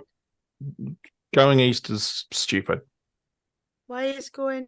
Can I ask why it is? Because they ain't going to listen if I don't tell them why. I mean, you've met him, so. There's nothing east. There's mountains. There's mountains. If you go east from here, you're going to cross the river. You're either going to have to cut through the swamps, or you're going to have to go up through the old woods, and then you're going to get to the mountains. And I mean, where are you going to? There's nothing there. The map says there's some stuff. She's Like what? thinking Hold about on. the map. She's been thinking about the map that she's been given, that they've been given. She's not other than the mine. Is there anything else on that map? In east of here? So there's I can't. No, that's okay. There's the two places, which is Balabin's Gorge and Crag Slate. Mhm. Crag Slate was Yeah. what they were talking about in regards to it being abandoned. So we're on that map now, Ham. Where are we? Because that's the thing I think I'm like slightly So on the lost in. map that's in the chat, rehab. Yes. yep, you're in Barleyburg, which will be Yeah. right towards the east. Between the swamp and the gem mine. I think the version I have does not have it on it, which doesn't help. So that's fine. So you heard so- us talk about Craig Slate, so Yeah, that's right. So there's a place called Cragslate that's on the map, and then there's like some other like gorge or something. I don't know. I got given the task to do it, but that's why the others are with me, because they're better at the doing it. Like the one with the mouth, he's a ranger, so he knows how to like find his way around and stuff, and I'm not like that. They use me for talking to people because I'm nice. So Look, if Yeah. you're planning on going towards Crag Slate, that's what we got. That's what we've got to mark off next on the map. So kinda, yeah. don't. It's a ghost town. No one lives there. Okay, but we Don't. have to. I don't. It's a Can I- dangerous. It's a dangerous place that anyone who's got half a brain stays away from. Okay. I know this is going to sound like a stupid question, but when we have to go back and tell them why we didn't go there, we kind of need to know. Why is it so dangerous, though? People who go there die. No, Okay. that's why the place has been abandoned for over 200 years. Anyone who goes that way doesn't come back. Okay. But look, if you want to go to No, Crag I Slate just to need make to some know. money That's why. because you've got a map and whatever it is, then look, So whatever. who said anything about making money? Well, I'm assuming if you're doing this for I mean, what is it, a hobby? Are you wanting to go up there just because you want to make a pretty map? Can I suss out what I basically am trying to work out is whether she said money because of my job or whether she said money because people who have gone there in the past Oh no, it's have been probably going more to like, find their fortune. yeah, it's more the money. Like, I've got a job. I'm a cartographer. I'm going to go there to do the thing. Cool. I love, by the way, that through this whole thing I have not had to roll a deception check. This is fucking wild. Okay, okay. Hey, I'm sorry they call you names. You seem nice. Seem like you care. Now I'm going to roll the dice.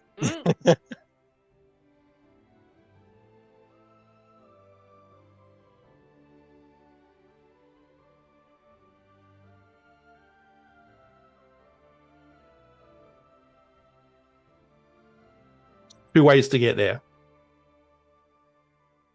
You can either go straight through the swamps, or you can skirt around it and go past the old woods. That'll take you. If you go straight through the swamps, it'll be a couple of days. Skirt around the swamps, you're going to add an extra day's travel. Go through the swamps, deal with bugs, insects. There is an old road that goes through there, but it's not fun. If you go around the other way, it's longer, more pleasant. Just stay away from the old woods.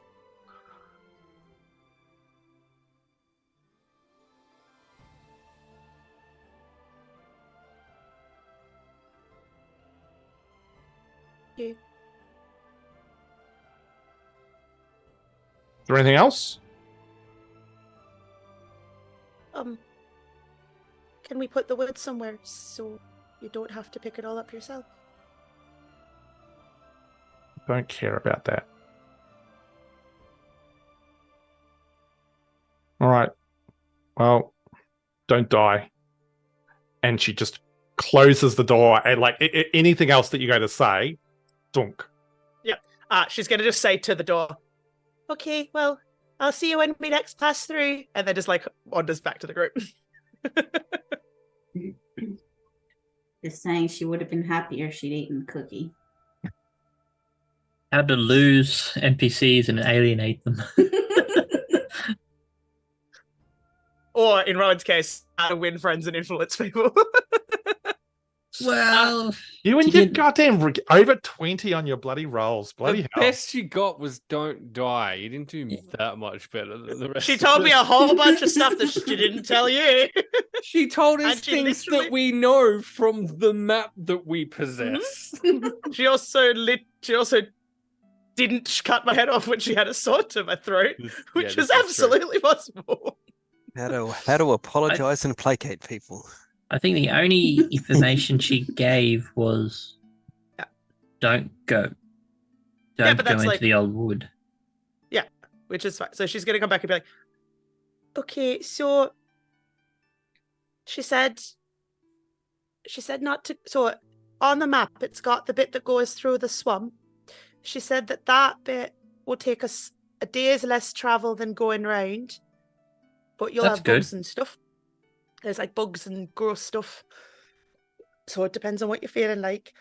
Can't be But she that said if bad. we go around to make sure we don't go into the old woods, I have a sneaking suspicion that the road might just stuck on the inside, so we might need to go around the outside a little bit.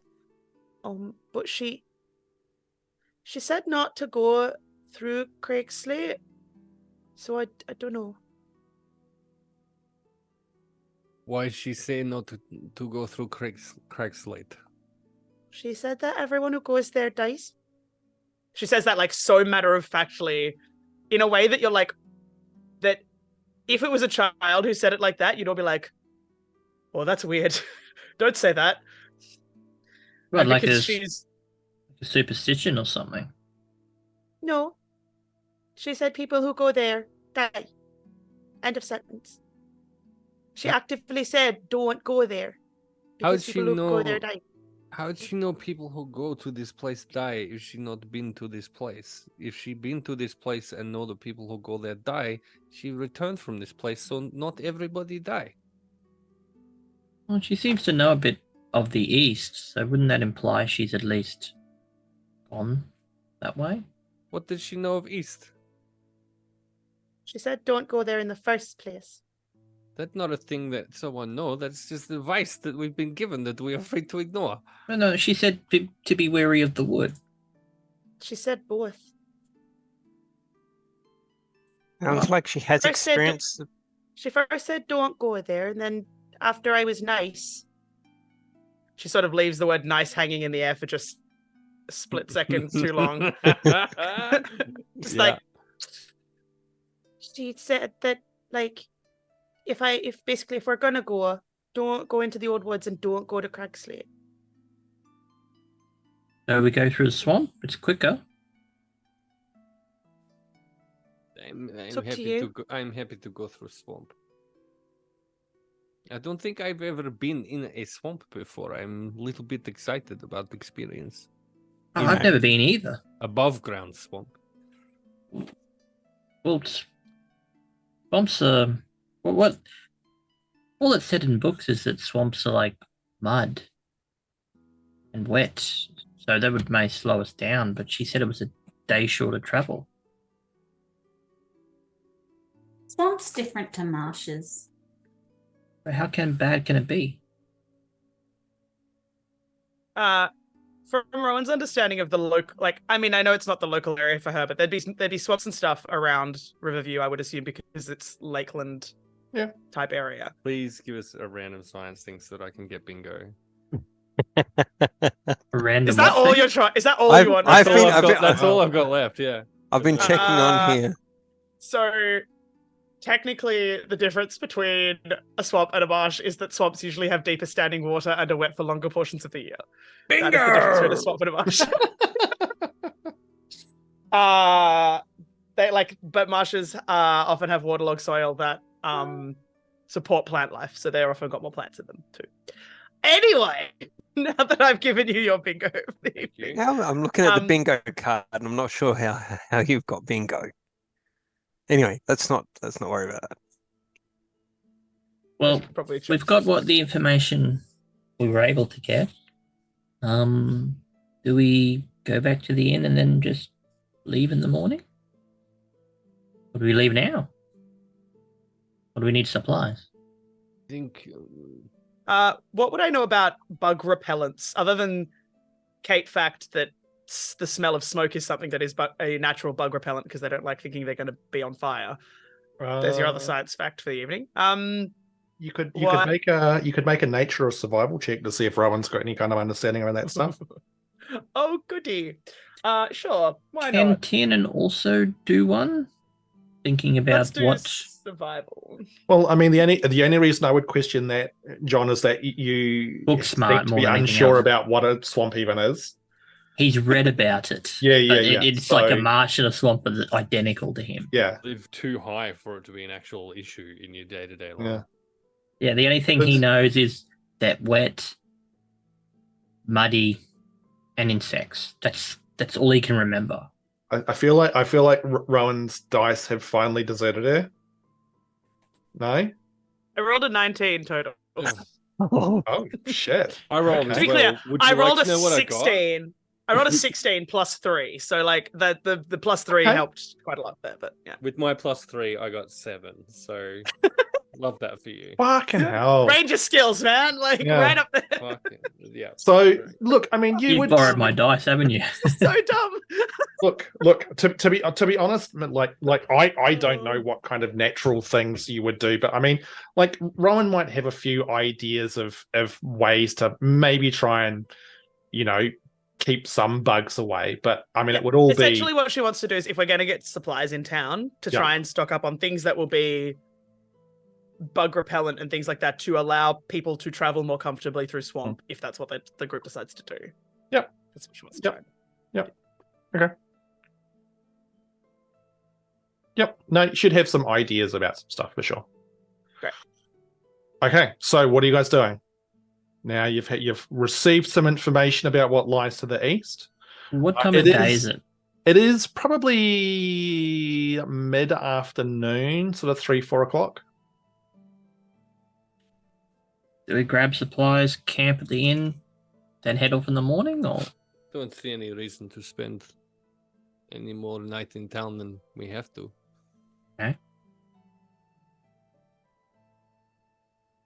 grab supplies and leave? I guess. Get supplies and go.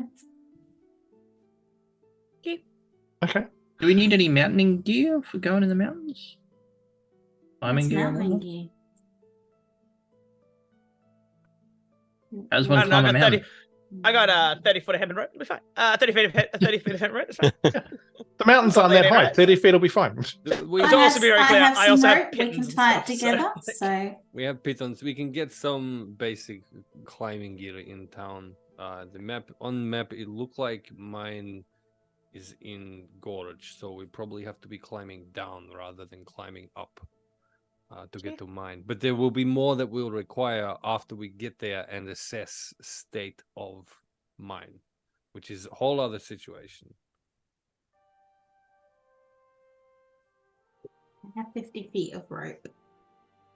Okay. Sorry, what are you counting as a questionable accent to get your bingo there, Promethean? There was something that was thrown out. Who did it? It must have been Ham. I don't think I've done anything. No. since- It was me. Delgrim's accent tilted into American for a minute. I don't know if anyone noticed. Okay. No. No. Are you creating Question- bingo entries? That's self Like, wait a bingo. second. It's been intentional. Oh, Okay. no, it's not. So, all right. So pulling us back into focus, you guys can head back to Barleyburg.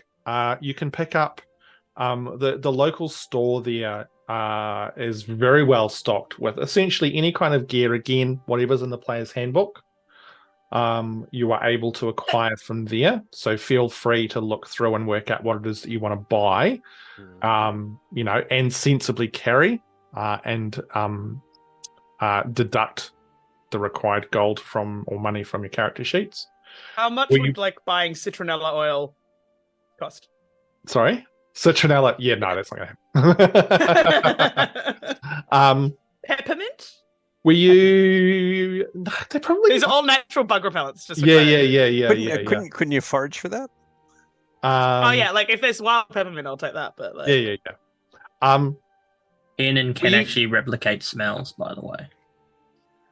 oh well, then you can I naturally need replicate. to know what the smell is. No, to we recreate could it. on our way back we could talk about what like bug repellents. Yeah, and stuff. well, yeah. Well, So were you guys planning on staying in town, or were you going to go back, get supplies, and then like turn around and head back out again? And then bugger off, yeah. Yeah, Delgrim's keen to book it immediately. Although we might stop in at the end just to check on Meira's behalf if Meira's convinced that something's coming for her. But that's up to Meira. Would yeah, not if it's the same day. I won't worry about it. Okay. All right. So by the time you've gone back to town, got supplies, sort of turn around and head back, you would probably get maybe like to the very outskirts of this swamp. There is a very old, very overgrown trail which you're able to follow, which does lead from Barleyburg this direction. You can see once you get across the Drindle River, across a small stone bridge, the road, this trail does split. One way goes northeast, heading sort of around the swamp up towards the old woods. And the other one is more of a southeast direction, cutting straight through the swamps itself. The swamps, like at the time of day you get there, would appear quite foreboding. Large trees, the smell, the buzzing of the insects. As you get closer, just your feet, even if you veer off the path even a little bit, start to sort of sink into the soft ground, and you can see up ahead it gets very, very swampy. The trail appearing to probably be the only thing that's actually above water as you get further towards sort of getting deeper into the swamp. But looking at the time, this is probably a good place for us to pause as you guys set up camp on the outskirts of the swamp,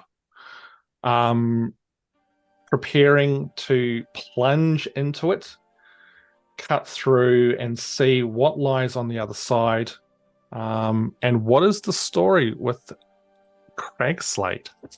If they let me explore the story of Cragslate, oh, people die. Oh. I'm going in. Hogan, 6 months in advance, sir. Oh, holy Yikes. crap, Hogan. Oh, Sir.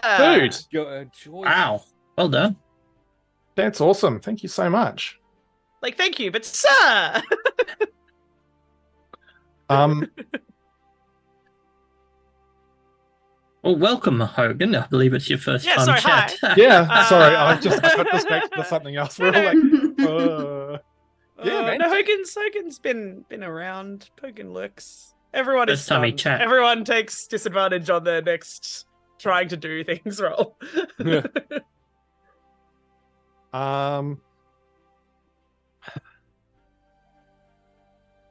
What is the name of this swamp? You can do it. You can do it. Start of next.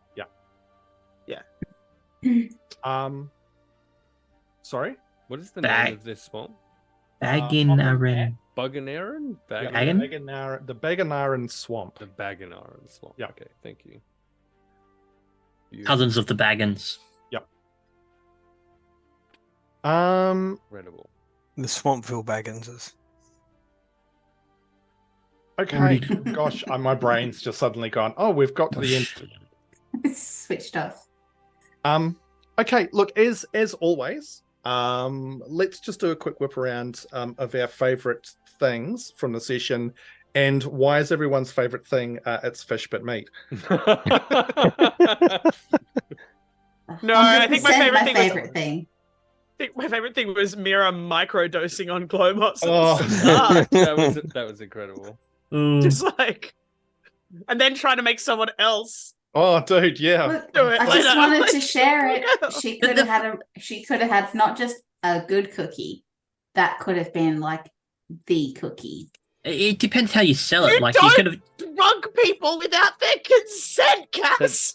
Hey, look, some people are really, sensitive about the whole subject. So, why not try it without knowing? And if it works out well, then everyone's a winner. You could have sold it like you pulled out the cookie and this is a special ingredient just for you. You don't know what chemicals are in sparkle cookies. You could be ingesting anything. This is just I one know, more thing. 100% all those Sparkle artificial cookies. sweeteners. And Trust lead. me. Oh my Trust God. me, I'm a chef. One of my absolute favorite moments was Hamish flat out refusing to acknowledge that Rowan was trying to reel in some kind of connection between May and the Earth Genasi at the bar. It's like, oh, the other one. I think the name started with C. And Ham's just like, she just stares at you. And I'm like also fine. Beautiful. I loved that. That was amazing. I personally like the gnome rushing in to try to grab Delgrim's mouth. No, shut up! No, I got to say, Rowan Paul's drag race with Tiernan as this week's special guest was Chef's Kiss. Oh my god! Oh my God! And the fact that we didn't once, no one mentioned suspiciously hairless. Either the makeover or the braids and the hairs of the. No, someone said it he was. Oh, did we? I was thinking it. It was in the chat, but not out mentioned in loud. chat, yeah. Yeah, I said it in chat that we were talking about the what was the name you gave Haim for those that were sort of clean shaven without a bind? Unveiled, yeah. Unveiled, yeah. Waiting for someone to say about, oh, hang on, but Tiernan's suspiciously hairless. He makes up with it for his long hair. We need to do something. We need to be more. Feel like we need to get I don't know, more pictures of our little group out there a bit more, because it's easy to forget what people look like. Yeah, I think it'd be worth. I think every now and again just kind of describing characters themselves doing certain things in certain ways or whatever. But yeah, agreed. Yeah, because I often forget little elements of the characters' appearances and stuff. Yeah. Well, at the moment, I think we all locked in that Tiernan's tall and everyone else is shorter. Yeah. But in reality, it's not like one height then another. It's tall, then medium, then small. Tall, then medium, then Rowan, I think is the technical yeah. in the party. Well, you got two halflings, and you got yeah, but Meira's very tall. Like Meira is like sort of the 6'10" version of a halfling. I'm okay, 3'8". we've still got Grumpfel. Yeah. For clarity, I am 3'8". How tall is Grumpfel? I can't remember if we established that, Haim, in Up to you, your backstory. character. Okay. Because gnomes aren't that tall either. No, gnomes aren't tall either. That's a very good question. There's nothing on Gnome his, heights are between 3 and 4 foot tall and average about. Where did that go? Come back. Oh, average about 40 pounds. There you go. That's your scale thing. So you and I are similar size. That makes more sense. Yeah, I've got a feel. Yeah, halflings and gnomes are pretty similar. Dwarves are a bit chunkier. Yeah, Grumpfel would be sort of on slightly on the. Oh, why don't we just quickly go around and scale, but yeah. describe ourselves really quick? Bit of a refresher. Tiernan's tall, obviously, but not super tall. Relatively Tall. He's got pale blue skin, bright green eyes, and very long black hair. It's not tied up. It's literally just flowing behind his shoulders. One of the more characteristic aspects of his attire is that it's got like jagged lines, not like lightning, but very. If you've ever seen a circuit board, he's got a few of those on his vest, very spaced apart. So that's just right angles, all in right angles. In a light silver metal. Shout out to Saz for putting that picture up over your face while you were talking, so that that the chat can actually see your Hero Forge. I hear what she's trying to say. Stop looking at him. Here's a picture. Yeah, look at him. Yeah, it's incredible. I, for whatever reason, have never imagined Tiernan with hair. Oh wait, it's because you mentioned he was suspiciously hairless. Yeah. In the face. Yeah, it's weird. It's just no, but like it's weird because suspiciously hairless implies like alopecia levels of suspiciously hair. Yeah, It's right? like Yeah. nope, you've just got no hair everywhere and then lots of hair in one part of your body. It was described because he literally had been drinking and woke up the previous morning with no hair on his face. Most guys would. I'm assuming when you say no hair on your face, that means no eyebrows. No eyebrows. Eyelashes. No nostril hair. Oh, that's why I think you would have noticed That's that why prior that's to the wake Yeah, up that's point. what makes it suspicious. Yeah. Oh god. I think you would have noticed the no eyebrow well and truly before that. Yeah. Oh wait, look, I plan on setting or attempting to set so much more stuff on fire, so you'll have no eyebrows at some point, for sure. And you'll find out how light of sleep a Tiernan truly is. Ooh. Not if Meira casts sleep on him. Yeah. I'm not talking about Tiernan. I'm talking about Blinky. Oh, so I just have to distract Blinky so that Meira can be nefarious? Great. There you go. Look. I love But how are you Blinky's prepared of the soon- repercussions there?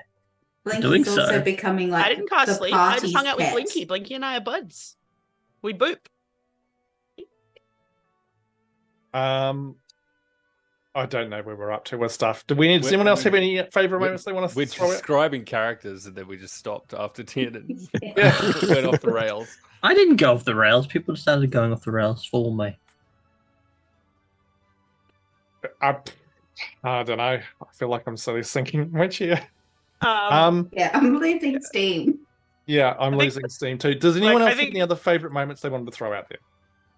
I mean, I thoroughly enjoyed accidentally quoting somebody and confusing everyone with known unknowns, and then it turning into chat into known gnomes and known and unknown gnomes in the chat, which I really enjoyed. So I just want to shout out unknown unknowns. Yeah, it was that was just personal shout out to chat for that, specifically NVC, but like It was chat for that. wonderful. It's good.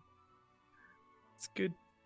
Anything else? Otherwise, we might launch off into the wonderful world of raiding. Yeah. No, While we're working out who that is. Actually, yeah. One last thing. Yeah. Oh, you guys would go say first.